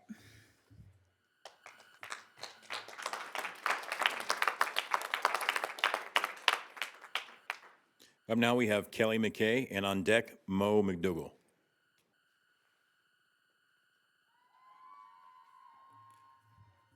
Hi, thanks for listening. It has been my honor to be a teacher in the district for 27 years. I speak on behalf of my students, our students in the whole district, my colleagues, and the profession. The educators of Mesa Valley Education Association are acutely aware of financial difficulties presented by inadequate funding for public schools in Colorado. We live it every day in our classrooms. In fact, we are so acutely aware of that our educators, together with 40,000 other educators across the state who are members of the Colorado Education Association, fought a multi-year battle with the Colorado State Legislature to end the budget stabilization factor last year, returning $141.2 million to public education last year alone. Advocates on the local and state level for Mesa Valley Education Association were directly responsible for the increase of funding to our schools. To think that thousands of educators across the state, including educators from Mesa Valley Education Association, took to the Capitol again on March 20th of this year to fight against a budget proposal that would have slashed up to $9.3 million from the state funding allotted to D51 for the 25-26 school year. This resulted in a reversal of course at the legislature and governor's office, directly resulting in the roughly $2 million increase in state funding to D51 we will see for the next school year. To suggest that educators are unconcerned with fiscal responsibility overlooks our sustained advocacy. Our financial proposal, which included steps and lanes to all eligible educators in the district and a 2.3% stipend to those educators who were not eligible for a step due to years of service, costs roughly the same as the district's current proposal. The difference is that the steps contribute to para, and they are promised to educators in exchange for the years of service. That will affect their end of the year. The steps will never be regained once it's gone. Last year's steps were frozen back in 2008 financial crisis. There was a promise to restore all missed steps as soon as financially feasible. This promise was never followed through and on whole. We hope to avoid repeating past mistakes that eroded that trust. Steps and lanes are a large factor in retaining and recruiting educators in our valley and our profession. In times of continued critical educator shortage across our nation, we seek to provide our educators and students with stability and continuity in the classroom by providing the working conditions necessary to support retention and well-being. Thanks. Thank you.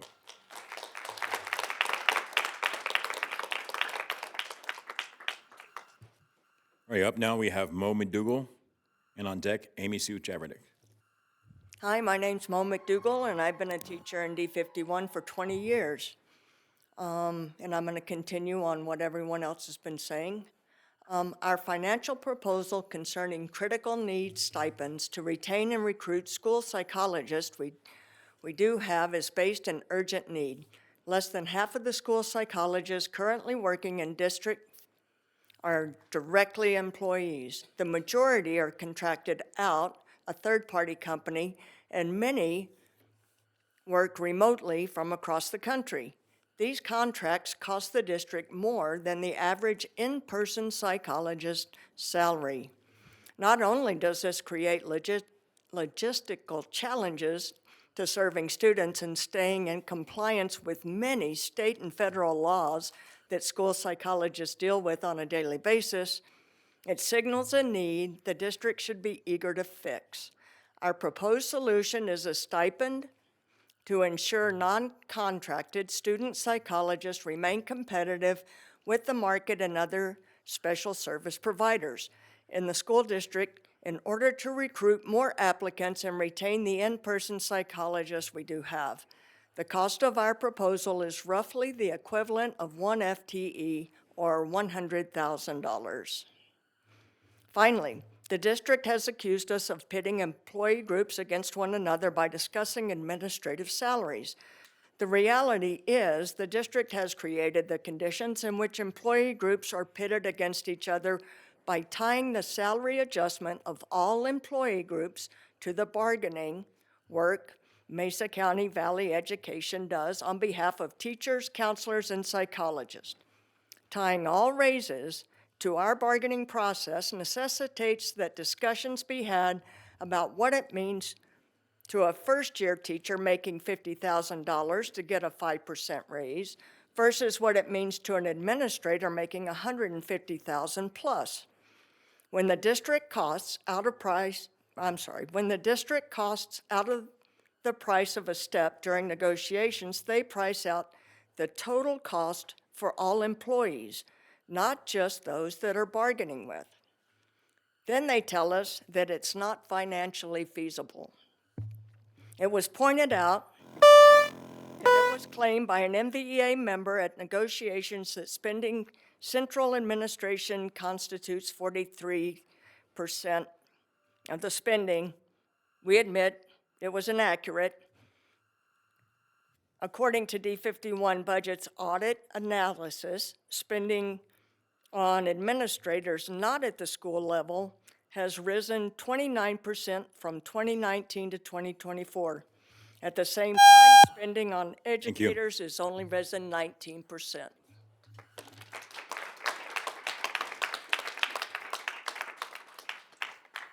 Up now we have Miss Amy Sue Javernick, and on deck, Carrie Immel.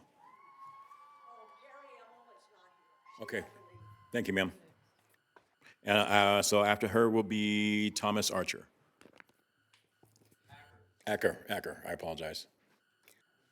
I'm Amy Sue Javernick, and I'm the president of Mesa Valley Education Association. Ultimately, all these issues mentioned by the previous 7 speakers were meant to be reconciled at the negotiation table. That is what bargaining is for. Unfortunately, that did not happen. Instead of litigating these issues via all staff emails and Facebook posts, we invite the Board of Education to confront these issues head-on, in person, with those they were elected to represent, serve, and are required to participate in the bargaining process in good faith at mediation. The educators of Mesa Valley Education Association have no ulterior motives in this process other than to fight for the best possible working and learning conditions for our students and staff. We will continue to do so if need be, but ultimately we would rather work collaboratively with members of the board who share that goal. I have a copy for each one of you, including you, Dr. Hill, of the petition that we put up, we posted a week ago. When I walked in, there were 2,035 signatures. Over 850 of them were educators or staff who work within the school district. The petition says, "We, the teachers, school psychologists, counselors, and community members of Mesa Valley Education School District 51 stand united in support of contract language on student and staff safety, class size, and fair compensation. On May 10th, the District 51 Board of Education chose to initiate impasse rather than work toward a compromise on these critical issues. At the heart of this conflict are proposals to ensure safer schools, manageable class sizes, and a fair salary schedule that honors the work and experience of educators. The district has refused to offer a step increase this year, effectively freezing pay for the vast majority of licensed educators. Step movement is not a bonus. It is the foundational part of our agreed-upon salary structure. Freezing steps not only breaks trust, it threatens educator retention and long-term financial stability, including retirement contributions. At the same time, the district has rejected contract language that would establish clear expectations around class sizes and support systems for school safety. These aren't extreme asks. They are common sense solutions grounded in data, research, and experience. We support the following: stronger enforcement of safety protocols to protect students and staff, protections for educators who are assaulted, stalked, or harassed at work, intervention plans for students with habitually disruptive behaviors, administrative transparency and follow-through when addressing safety concerns, clear enforceable class size limits based on the best practices and students' needs, remedies and supports when the class size limits are exceeded. On the salary schedule for the 2025, Thank you, Ms. Jarvik. respecting experience and commitments already made.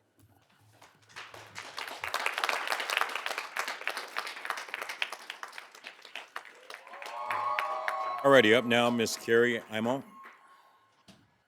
And Thomas, you're on deck. Thank you. I've been following the happenings in the District 51 School Board for the last months, and I wish to express my concerns. The fact that the school board members who were elected to represent the community choose not to participate directly in the negotiations with MVEA union representatives seems a dereliction of duty. If the union representatives, rank and file educators, can represent their part of the negotiations, so should the board members. The failure of board members to even attend negotiations sends a message to educators that they aren't interested in engaging in the educators' concerns and has a detrimental effect on morale. The contract language that the MVE wants voted on by the board deals with issues related to class size and safety in the classroom. This is something that we as community members want for the well-being of our students. Contract negotiation has not gone to the mediation for decades. This stalemate represents a failure of District 51 to work with educators towards a mutually acceptable solution for problems identified by the education professionals. MVEA's goal to ensure a healthy and safe environment. Why has District 51 not been able to work with our educators on providing solutions? It has the appearance of a transparent attempt to impede the ability of MVEA to create a healthy and safe environment that will ensure that the District 51 and our community's students have the professional supported educators like they deserve. Regarding school closures, why is District 51 closing the schools while at the same time opening charter schools? Charter schools siphon off funds from the public schools in the district, thus reducing resources for the public education in our community. Charter schools are not required to have licensed staff, so how can we be assured that our tax dollars are supporting adequately trained educators? Our community has asked for public schools, not charter schools. The MVA seeks to ensure that educators receive the predictable support from administrators that they have had since the 1970s, which is necessary for them to carry out their duties as educators. I fear that the current board's leadership, based on the district's behavior during these negotiations, is not willing or able to guarantee that MVEA and the district's educators are treated fairly and honestly like they deserve. Thank you.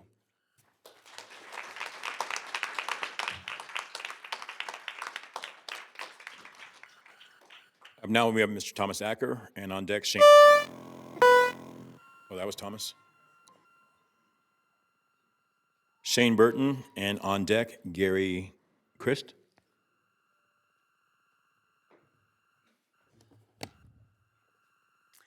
Good evening. Thank you for the opportunity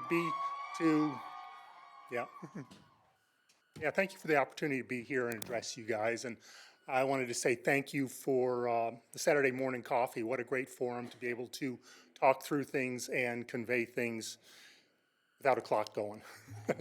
Try to get through some stuff. And I communicated a lot then. I am from Gateway School, a Gateway School parent, and just concerns on what's going on out there and trying to move forward. What I'm going to do this evening is hopefully lay out some steps forward. And I'm speaking for myself. I speak for some in the community, maybe not so much, but this is just one parent with some ideas. Sort of a three-step. I would like to propose that maybe the Gateway area in southwest Mesa County isn't a good fit for District 51. And that leading towards what I had said on Saturday, maybe we can become our own district out there. District 51 is an urban district. We're very rural out there. We have an area that covers roughly the size of Rhode Island that is the school has drawn from. Not a lot of people out there. And that's part of the problem, with our low numbers out there. But, in the facility that we have out there, the district has, District 51 has said that it's going to take about $7.2 million to bring it up to district standards, District 51 standards. Being a rural area out there, we can get by with what we have out there in most cases. We don't need to throw millions of dollars to make it work to teach our students out there. And the other end of it is we're faced with is busing our students a long ways to come into town now, or basically online learning. In doing some studies since I last spoke with you, I believe what's being proposed would be the longest bus route, school bus route in the state by almost a third more than the next one. The next one is up in Clark near Steamboat Springs, where they do about a 95-mile round trip, where we're more 140-mile round trip. We would like potentially to give a shot at having our school back, having the facility back. Like I had said, a quick claim deed, it was given to District 51. Same thing could happen coming back to us. And we feel like we can educate our students potentially with that being a rural school district. And I guess we would ask that District 51 and the Board of Education here would be like a big brother and help us through this process, because the state Board of Education doesn't want little small school districts, but it makes sense in this case and probably a lot of other ones that I've talked to. Thank you again. Thank you, Mr. Burton.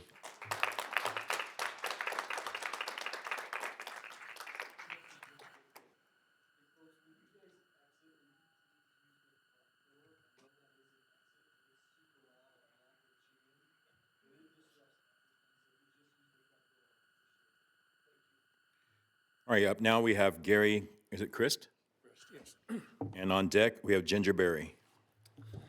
Thank you, School Board. There's quite a bit going on here tonight, and I don't want to add to your burden here, but I think you guys are doing a tough time with the budgets and everything like that. A good question I have is why is the population in Mesa County continue growing, but the school has been declining over the last several years? That's a question I might have to do a core request on that. But anyhow, the reason I'm here tonight, I have a property located at 536 1.5 Nordy Way in the district. This is in the property on the west side of Nestle Avenue, or Nestle Elementary. A couple years ago, I complained to Eric Nelson, who was the director of maintenance at that time, about a tree that was still on the east side of the irrigation ditch easement that is actually on Nisley's property. I looked up the property and it runs through the middle of the ditch to where it meets the end of the ditch and Texas Avenue. After complaining about the situation and no results for the past 2 years, I'm now pleading my case with the Mesa County School District Board. The tree has been getting bigger, it's now becoming even more of a problem, and I had to clean up several falling branches over the past several years in my yard and with the high winds. Earlier this spring, one of my other places I have, the wind caused a tree to fall into another home in the subdivision, and at my personal place at 613 Americana Drive, it blew one of the trees into the power line. This is also a utility and irrigation ditch easement, just like the one at Normandy Way. And the tree at Nisley is also getting bigger, and it caused flooding on my property and the neighbors. I am afraid that it may fall and plug the irrigation ditch, and also by doing that will cause more flooding as well, like in the past. Since Grand Valley Irrigation does not maintain the irrigation ditch, Colorado Revised Statutes 7-42-108 requires that the landowners have maintain any ditch for irrigation or other purposes and shall maintain the embankments. Also notice when I was doing my research here that Nisley Elementary applied for a new building permit from Mesa County just this last month for a remodel of the school at Nisley. Also notice that they did not apply for a permit for the wood fence that they put up. And to make this point, the school already has a chain link fence near the property line of my property and Nisley Elementary. Why do they need two fences and double fencing with a 4-foot gap there? And because of that, now Mesa County has violated Mesa County Land Development Code by putting up a wood fence and not getting it permitted. The Mesa County Land Use Development Code, Section 8.03 fences require any fences or walls that exceed 7 feet in height shall be considered structure and also requiring planning clearance. All right, now that Nisley has 2 fences, they're also violating the noxious weeds and other weeds in that 4-foot section. And also that is part of Code 804. Thank you, sir. I'll hand the stuff into you guys and I'll be in touch with you. Thank you.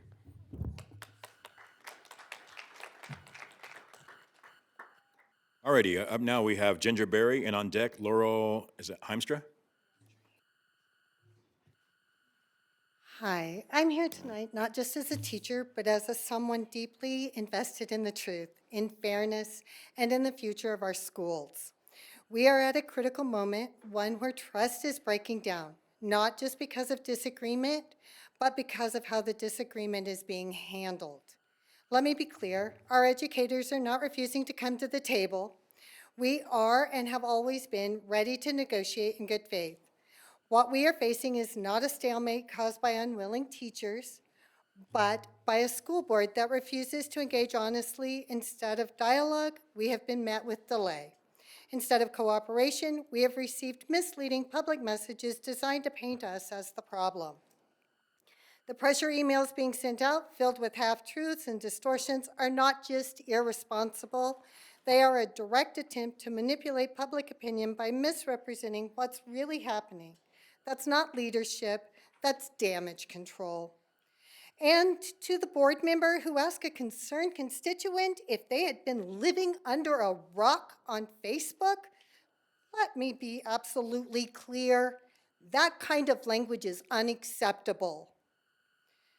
Our community members are not ignorant. They are not out of touch. They are parents, partners, and taxpayers, people who care deeply about what's happening in our schools.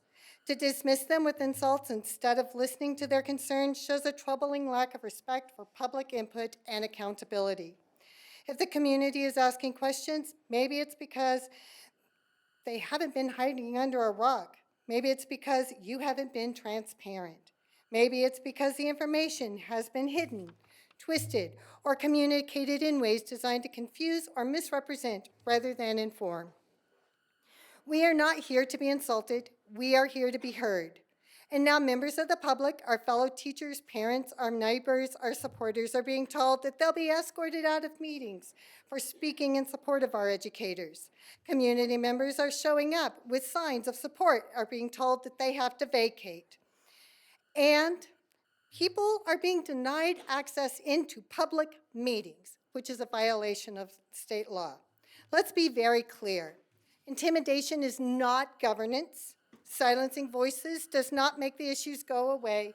It just makes them worse. We want schools that are well-resourced. We want classrooms that are safe. We want manageable class size, and we want fair treatment for our teachers, staff, and who give their hearts and souls to this work every single day. But none of this can happen without honest, respectful negotiations. We will not be silent. We will not be misrepresented, and we will not stop fighting for what is right, not for us, but for the students and the families that we serve. Stop hiding Ms. Berry. behind your emails and shutting down voices.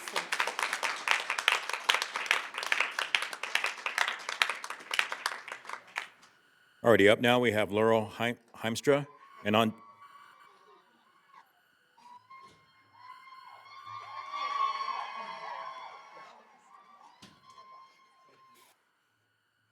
Good evening. My name is Laurel Heimstra, and I am here in several different roles. I have been an educator in D51 for the past 7 years. I teach in a middle school where things can be extremely rough. I am also here as the grandmother of 4 D51 students. While there's been some focus on pay, which I also believe is important, I really want to focus on staff and student safety. Of my 4 grandchildren, 2 have been pulled out of school this year because of events that happened in their classrooms and in their hallways. Events that put them in danger. Events that had them coming home bruised, battered, mentally harmed, emotionally harmed, to be told that nothing could be done because they had not been physically touched on the school grounds. Teachers are experiencing these very same things. Teachers are being bitten, hit, shoved into walls, having things thrown at them, not to mention the names they are called and the threats that are made towards them. And yet, when we ask that that be addressed, our board decides that we need to study it for another year with no guarantee of any positive outcomes. I have also had incidents like these. I go back, as do most of these teachers. And yet, we talk about wanting to retain our teachers. How do we retain teachers in an environment when they are threatened and treated terribly day in and day out with no real consequences to the students who do that?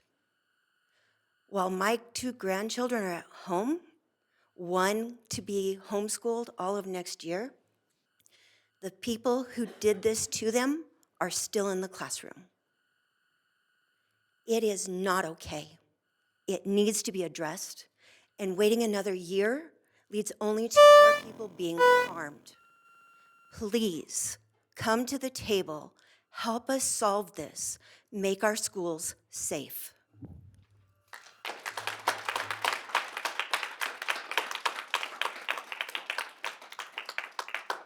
Alrighty, up now is Joan Axhelm. Is Joan here?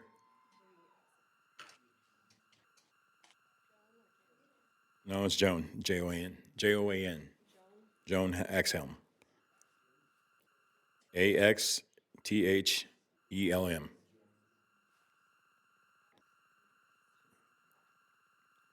Okay, we'll move on. How about Austin Hadley?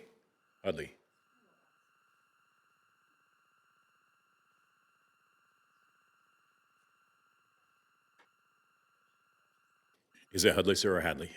Hadley. Thank you. Thank you. All right. I don't have as well prepared remarks as some of my colleagues. I've been writing them down as I've been sitting here. I would echo a lot of what's already been said, but I'm also just going to share a story. I'm a pretty dedicated educator. I care deeply about what I do and the people that I work for who I consider to be my students in the classroom. My car is one of the last to leave every night. You can ask anybody.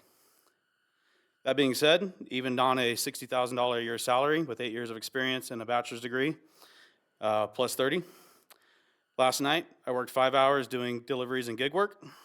I needed to make $100, I made 80. Sometimes I do better, but the point is, as a full-time teacher making $60K a year, I still need to do this.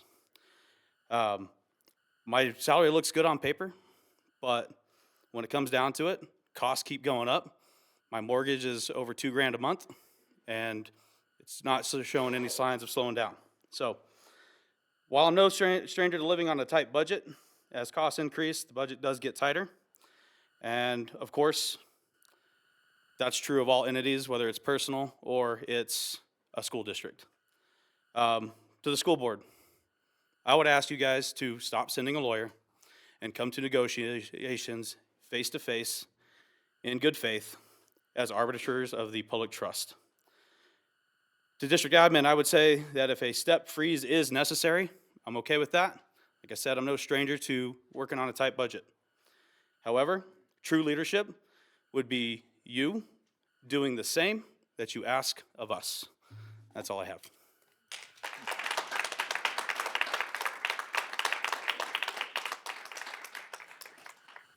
All right, next up we have Trent is it Wisder? And on deck, Catherine Vetling.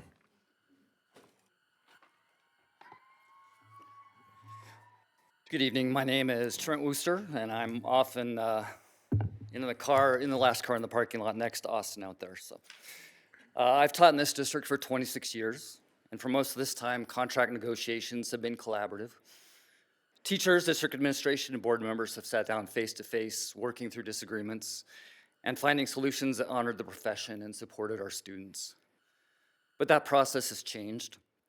Since 2021, that spirit of collaboration has been eroded.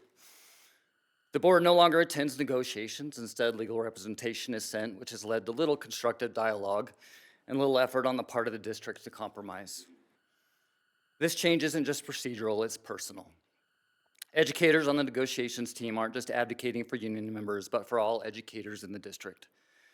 Even those who are not members ultimately benefit from what is decided in this process. We're not pushing for anything radical, just common sense priorities like fair workloads, reasonable class sizes, and fair pay. Because ultimately we know staff well-being helps with student success. We have negotiated substantial raises in recent years and a return to steps and lanes, and these gains have helped us reach a competitive standing relative to other districts. But the district now tells us there's no money to honor steps this year. Excuse me. The difference is significant and would be a big step backwards. Freezing the pay scale can have a permanent financial impact.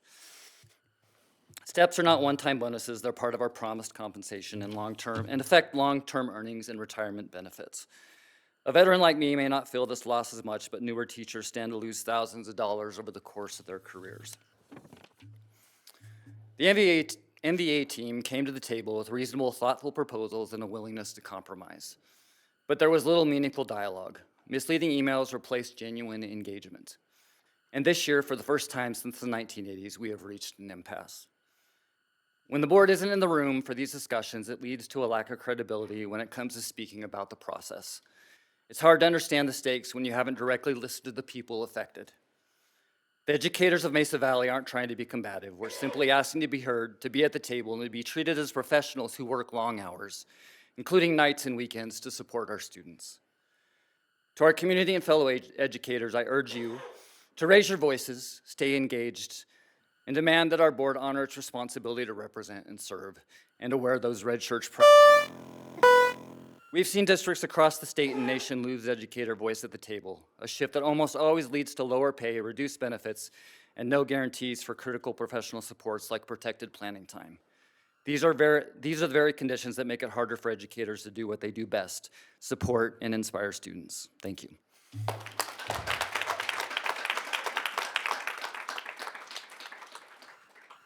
Okay, so just so everyone is aware, we are at our hour, but I'm not going to stop. We have 3 names left. So Catherine Ventling, you're up now, and then Deborah Moreland, you're on deck. Good evening. I'm here tonight to express my support for the dedicated District 51 Board of Education, teachers, superintendent, and the hardworking administration.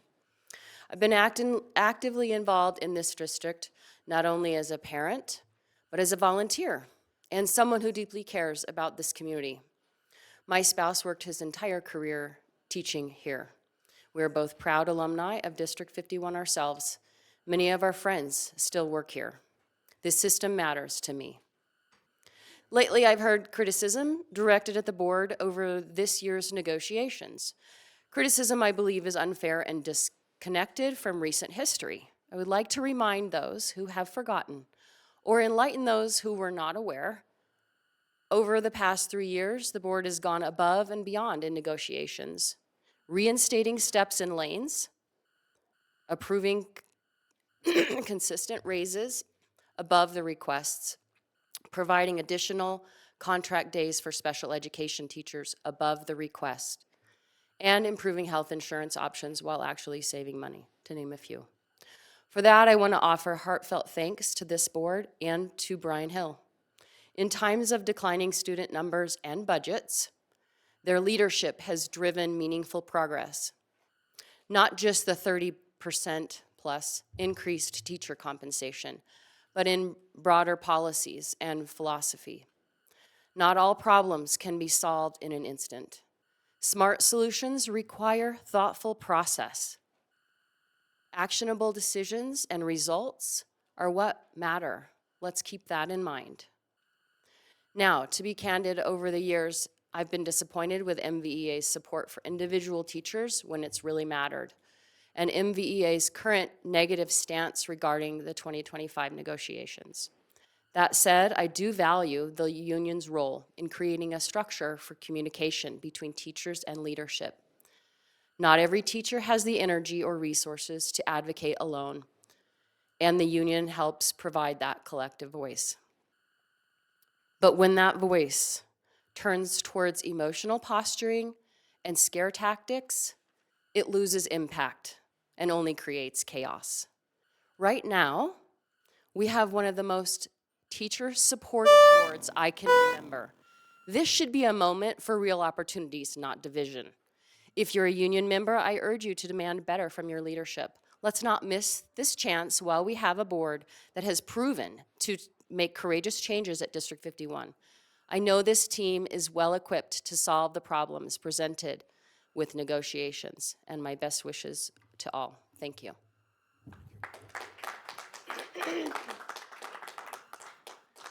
Okay, up now we have Deborah Moreland, and our last one is Ms. Carrie Thornton. Hi there, I'm Deborah Moreland. I live in Fruita, and I came tonight to speak on several different topics that all tie together for me, of something I'm really passionate about. And first of all, I'd like to say that I totally am in agreement with Christy Anderson, and I want to start out by saying that I want to recognize courage when it happens. And it takes a lot to stand up when you're the minority and to be speaking about a new paradigm that isn't accepted and is actually, you know, there's some pretty rough hazing that goes on around it. So I really am in admiration for Christy for speaking up and helping to bring out options that are available to teachers. I have tremendous respect for teachers, and my heart goes out to you. I know you have tremendous challenges, and the board, same for the board. You know, you put in a lot of hours, and you really all, I believe, are sincere. But I think it's really time to look at what has become embedded into the system very deeply and is very concerning to me. I'm a former counselor. I'm retired, and I'm grateful that I'm not still in the profession because there's some really profound concerns about things that are being imposed from the top down from our state that are very radical agendas, and they have been passed off as being, oh, this is the normal way to do it now. Well, it really isn't the healthy way to do it. And under that same subject, I want to acknowledge the courage of Barb and Andrea and Angela for signing on to that letter about the high school athletics. And it's just such a tremendous concern that boys would be competing with girls. And we know that there is not, it's a myth. I mean, it is just a fabrication that boys are girls because they think they are. And it's physically invading the safe spaces of girls. I grew up in the 60s and 70s, and, you know, there was a great concern about women's lib. And I want to just take the last time is recommend this book, Lost in Transnation, a psychiatrist's guide to out of the madness, considering what's just happened in our state with the legislation and with the imposition unfortunately, I think teachers should look at the values that they are signing on to, just like I had to with Thank you, Ms. Moreland. in the schools.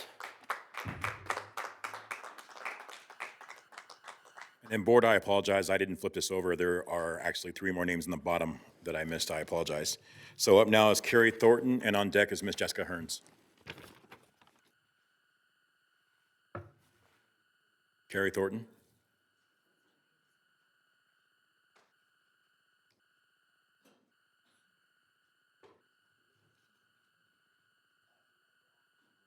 Okay, I'm going to move on to Ms. Jessica Hearns.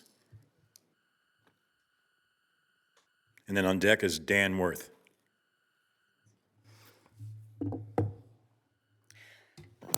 Our teachers are phenomenal, and they need support. They need a lot more from their district. I appreciate how hard our teachers and educators work. I seek to garner support from as many in our community as possible.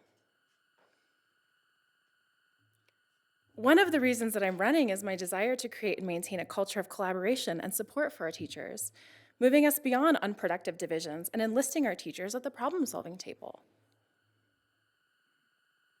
The primary job of a school board is to connect to the community that they were elected to serve. These are quotes from each of you during your campaign. These are statements that you made before you had power in your seats, when you were optimistic and you wanted change. I'm here tonight to ask you to reflect on these statements of unity, support, and service, because from where I sit, which has sometimes been in chairs at the back of this room during negotiations, I haven't seen a board that believes in unity, support, and service. I've seen a board that is digging their heels into a policy from 1988, despite teachers begging for change in class size, despite hours of public comment on class size, and despite being told by your leadership that class size will be a priority in school closures. Your constituents have used 3 minutes here and 3 minutes there to grab your attention in this very room. But when your own employees came to the table asking for change with language that had teeth, all I saw from you was unproductive division in editorialized letters about a negotiation space you did not even sit in. To quote President Heitz once more, concerning the public square with discourse, disagreeing with those elected is not only protected speech, but appropriate when those we elect fail to represent the interests of their constituents. You have failed at the support you promised to champion. But you can write the course and hear them now, come willing to listen, come with ears and spirit you had during your campaigns. And while I hope you'll reconsider stances and mediation and start supporting your teachers, at the end of my 3 minutes, I know my words can't change your actions, but they can change mine. And when I run again for District A in 2027, you better believe my platform will be to support these teachers.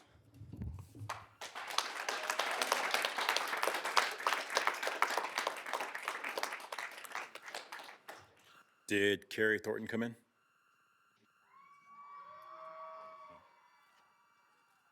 Okay, up now we have Mr. Dan Worth, and our final one will be Miss Anna Elliott. Good evening. Thank you for your time.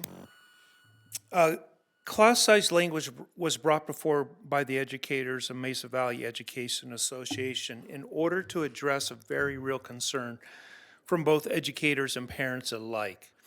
The language provided numerical caps and multiple possible remedies to address class size overages once those caps were exceeded. The numerical caps were devised by the team after consulting numerous pre-existing contracts, academic studies, and the Colorado Financial Adequacy Study.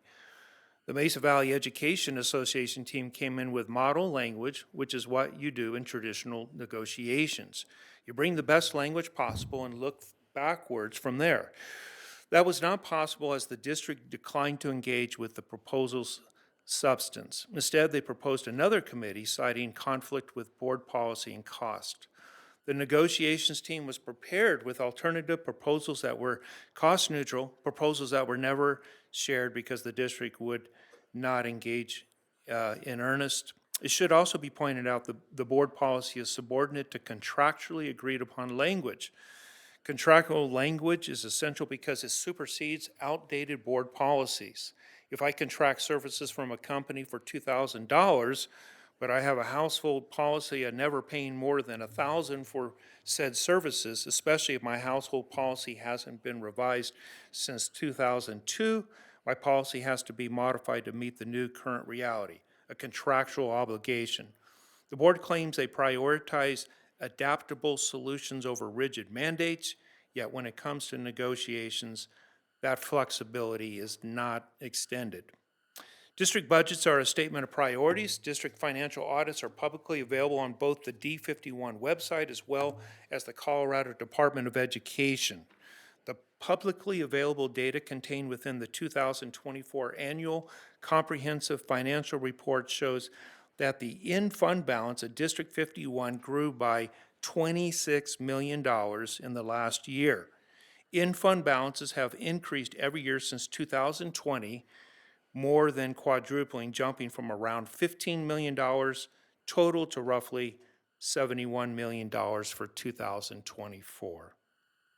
Great, thank you. Appreciate your time.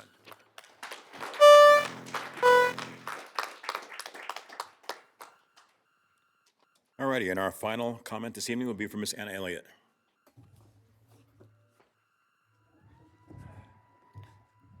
I know, Will, you saved the best for last, right? You missed me. Thank you. I appreciate all of you being here, even when I couldn't be, but I felt it was important today. I heard a lot of comment about this was the first time that they didn't have the Board of Education sitting down, but I remember in watching campaigns kick off that the majority of the vote that brought you here was because we were ready for change, not only in this district, but about 9 others. I want people to remember that. Before then, the directors that were sitting in your seats before you came on board, if I remember right, were either prior union members or teachers or principals that were sympathetic to the union unto itself, as mentioned about the union pay 50% to the president of the union. So it should be expected that the Board of Education would leave the negotiation part to the administrator to handle. It was a much friendlier board towards the union before the conservative board that we flipped. And now, before I end up here, I want to say we need a good piece of news. I was at the Dia Per Awards today. I was so proud of the principal, Tyler McLaughlin. He loves those kids. He knew everyone by their name. He had those kids proud to be Bobcats, and I'm glad to have a Bobcat there. I had the additional pleasure of meeting this guy out here too, and it was fun to watch them get their award and see who got the PER prize out of it, and everyone supported one another. A collaboration like that, we should be proud to have young leaders coming out of that group that know how to get along no matter what you look like, what language you speak. You're learning to get along and to support and encourage others, and that's how PER awards come, and I'm so proud of what Terry McLaughlin and his staff have done for DIA. We need to replicate that in more of our schools, beginning elementary and kindergarten if we want to see a reduction in the terror and fright that takes place in our middle schools and high schools. Thank you for the time.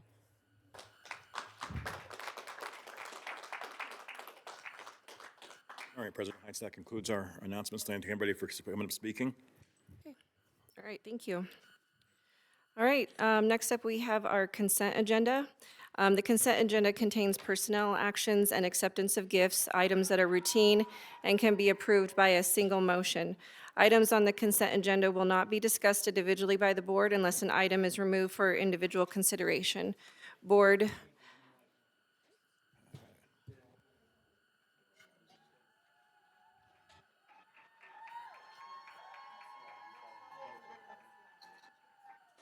Board, is anyone requesting any items to be removed from the consent agenda? No. Okay. May I have a motion to approve the consent agenda? Motion to approve the consent agenda? Second. Okay. We can go ahead and take the vote. Mr. Chavez. Approved. Mrs. Evanson. Yes. Mrs. Heights. Yes. Mr. Jones. Yes. Ms. Lima. Yes. All right, so for this evening, for our business items, we have a resolution to approve a reallocation of the $5 million to enhance the safety and security at Central High School. So I will read the resolution, and if we have, we can make the motion, second, have discussion, and Clint is here to answer any questions during discussion. So whereas the school district has the opportunity to enhance the safety and security of Central High School with a design that improves the adjacency of classrooms to administrative offices, and the updated design reduces the number of buildings and entrances to better support a single point of entry strategy to align with best practices in school safety. And the school district has realized $5 million in savings from the safety and security allocation within the district's bond program.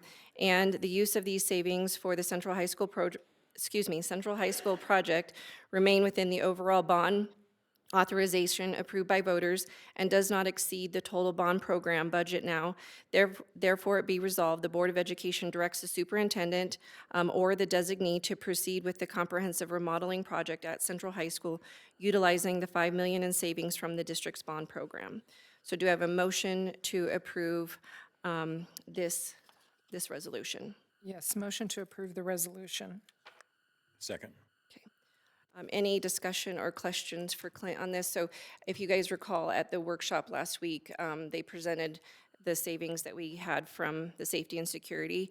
And so since those bond dollars were saved, they proposed the new layout that gives a better safety and security with the classrooms being closer to the administration.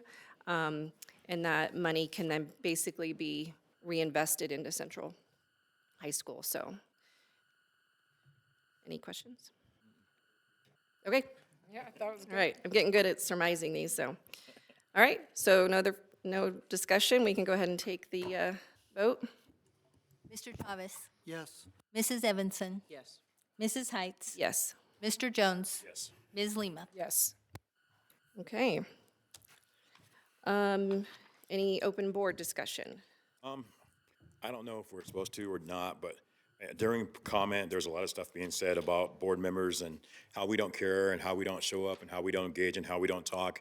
And the frustrating part for me is a lot of the conversation, a lot of things that we go over, we talk about it in board meeting after board meeting after board meeting, and it's empty seats.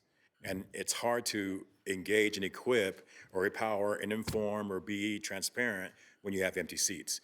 We're not working together if nobody shows up or you're not listening. I'm not saying that anybody's hiding under a rock or being ridiculous. I understand we all have lives, but we say some pretty important things in these meetings. And then when it comes out, it's now the board doesn't care. I know that this board has been to schools a lot. We give up our regular days to do, and we choose to. We go to schools, we're in the schools, we're walking to schools, we're talking to teachers. We do that because we want to, not because we have to. We do it because we love our kids, our students, and our teachers. I personally have a lot of teachers that are friends. I coached at Central for 15 years, so I coach with teachers. I coach with administrators. I talk to administrators. I'm in the schools because we want to be. So it's not that we don't like anybody, we don't have anybody, so we can't say show up and use your voices if you don't show up and use your voices. So, and that goes for everybody, our community, our teachers, our parents, on both sides. It's not a us versus them. We respect what you guys do. I love what you guys do. We wouldn't be where we are without teachers.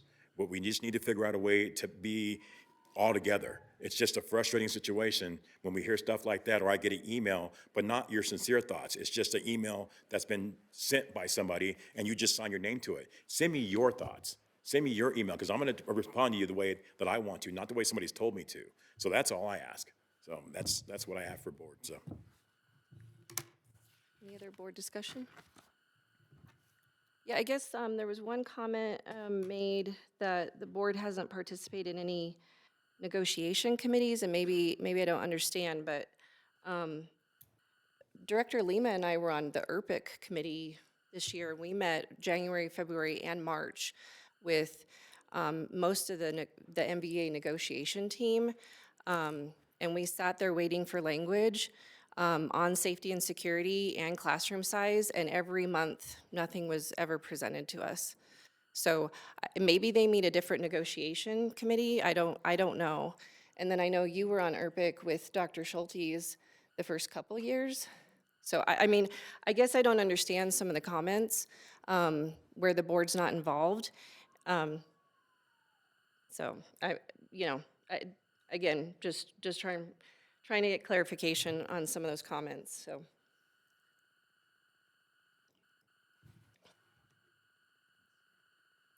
Any other open board discussion? The only other comment was, there was a comment made about charter schools, and we have not approved a new charter school. Yeah, so Since we have we've had three. declining enrollment. Right, we had 3 that have applied. 1 actually dropped out this week. They, backed out. So, and I think there's some misconceptions with charters. They actually follow the state protocols with SPED and they can't just kick kids out as well. I mean, they have to follow the same protocols with expulsions and everything as far as they can't just expel kids or kick them out per at their leisure. So I think there's we have 3 in our district, and we can't just kick kids in, take kids in or kick kids out. We get in trouble. There's laws that pertain to kicking kids out of schools. So I think there's some misconceptions there as well. So because we have 3 in our district that we oversee. So I do want to say just a little bit more. I agree. I think we've agreed for the last 3.5 years that we want people to be fairly compensated for what they do. We've done a lot of work the last 3.5 years to make sure that we came to the table with the maximum amount of increases that we could. I also agree that our school district should be fairly funded, and it is not. It's not even close. For us to be 174 out of 178 districts in this state is ridiculous. And that, if this board could do something to change the way we are funded, somebody show me the way, I would be happy to step up and spend the time and do that work. But we are not. We agreed to move to steps and lanes out of an urgency both from our teachers and the district staff. Everyone believed that that was the best way to go and that we needed to go back to that so that we could get back to that fair compensation.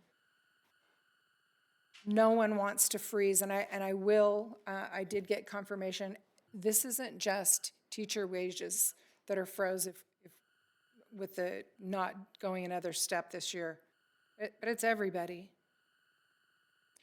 A step costs $3.4 million, and we got just over $1 million in new money. That's ongoing dollars. That's We've got to continue to have that funding from the state in order to be able to do that. I don't even want to talk about what happens if we then don't get that money the next year, because that means reductions. And nobody, we do not want to go backwards. This has been hard fought to get where we are.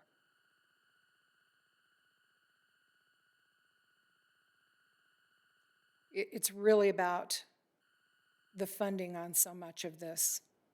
And the other misnomer that I heard someone say is, you know, how much power is in this position. And I'm not sure what that's referring to, because it sure feels like we're powerless in a lot of ways.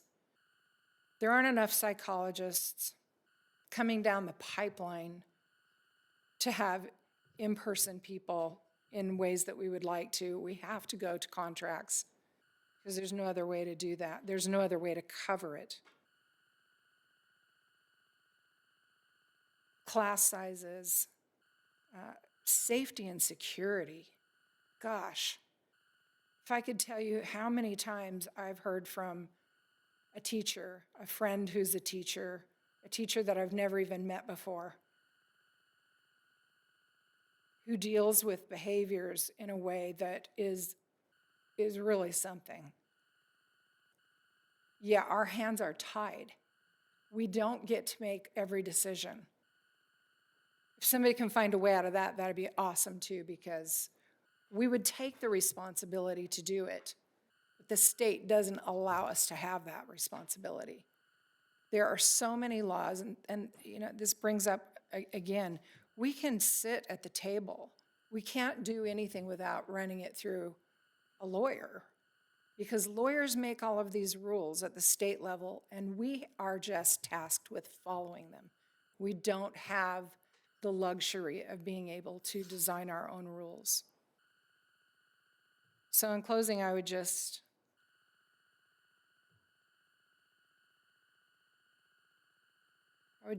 hope that our teachers understand where we have our hands tied and how hard we've fought to get to where we are now, which is a great deal better than when we started in this position. So thank you for all that you guys do.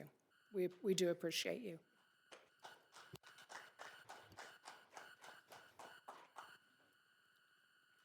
Thank you, Director Lima. I think that we all share in that sentiment. So I think it's weighed hard on all of us when we, heard about the budget and trying to figure out a way forward. It's certainly not been an easy thing to try to navigate, for sure. So, anything else? Okay. All right. Well, we have, let's see, future meetings.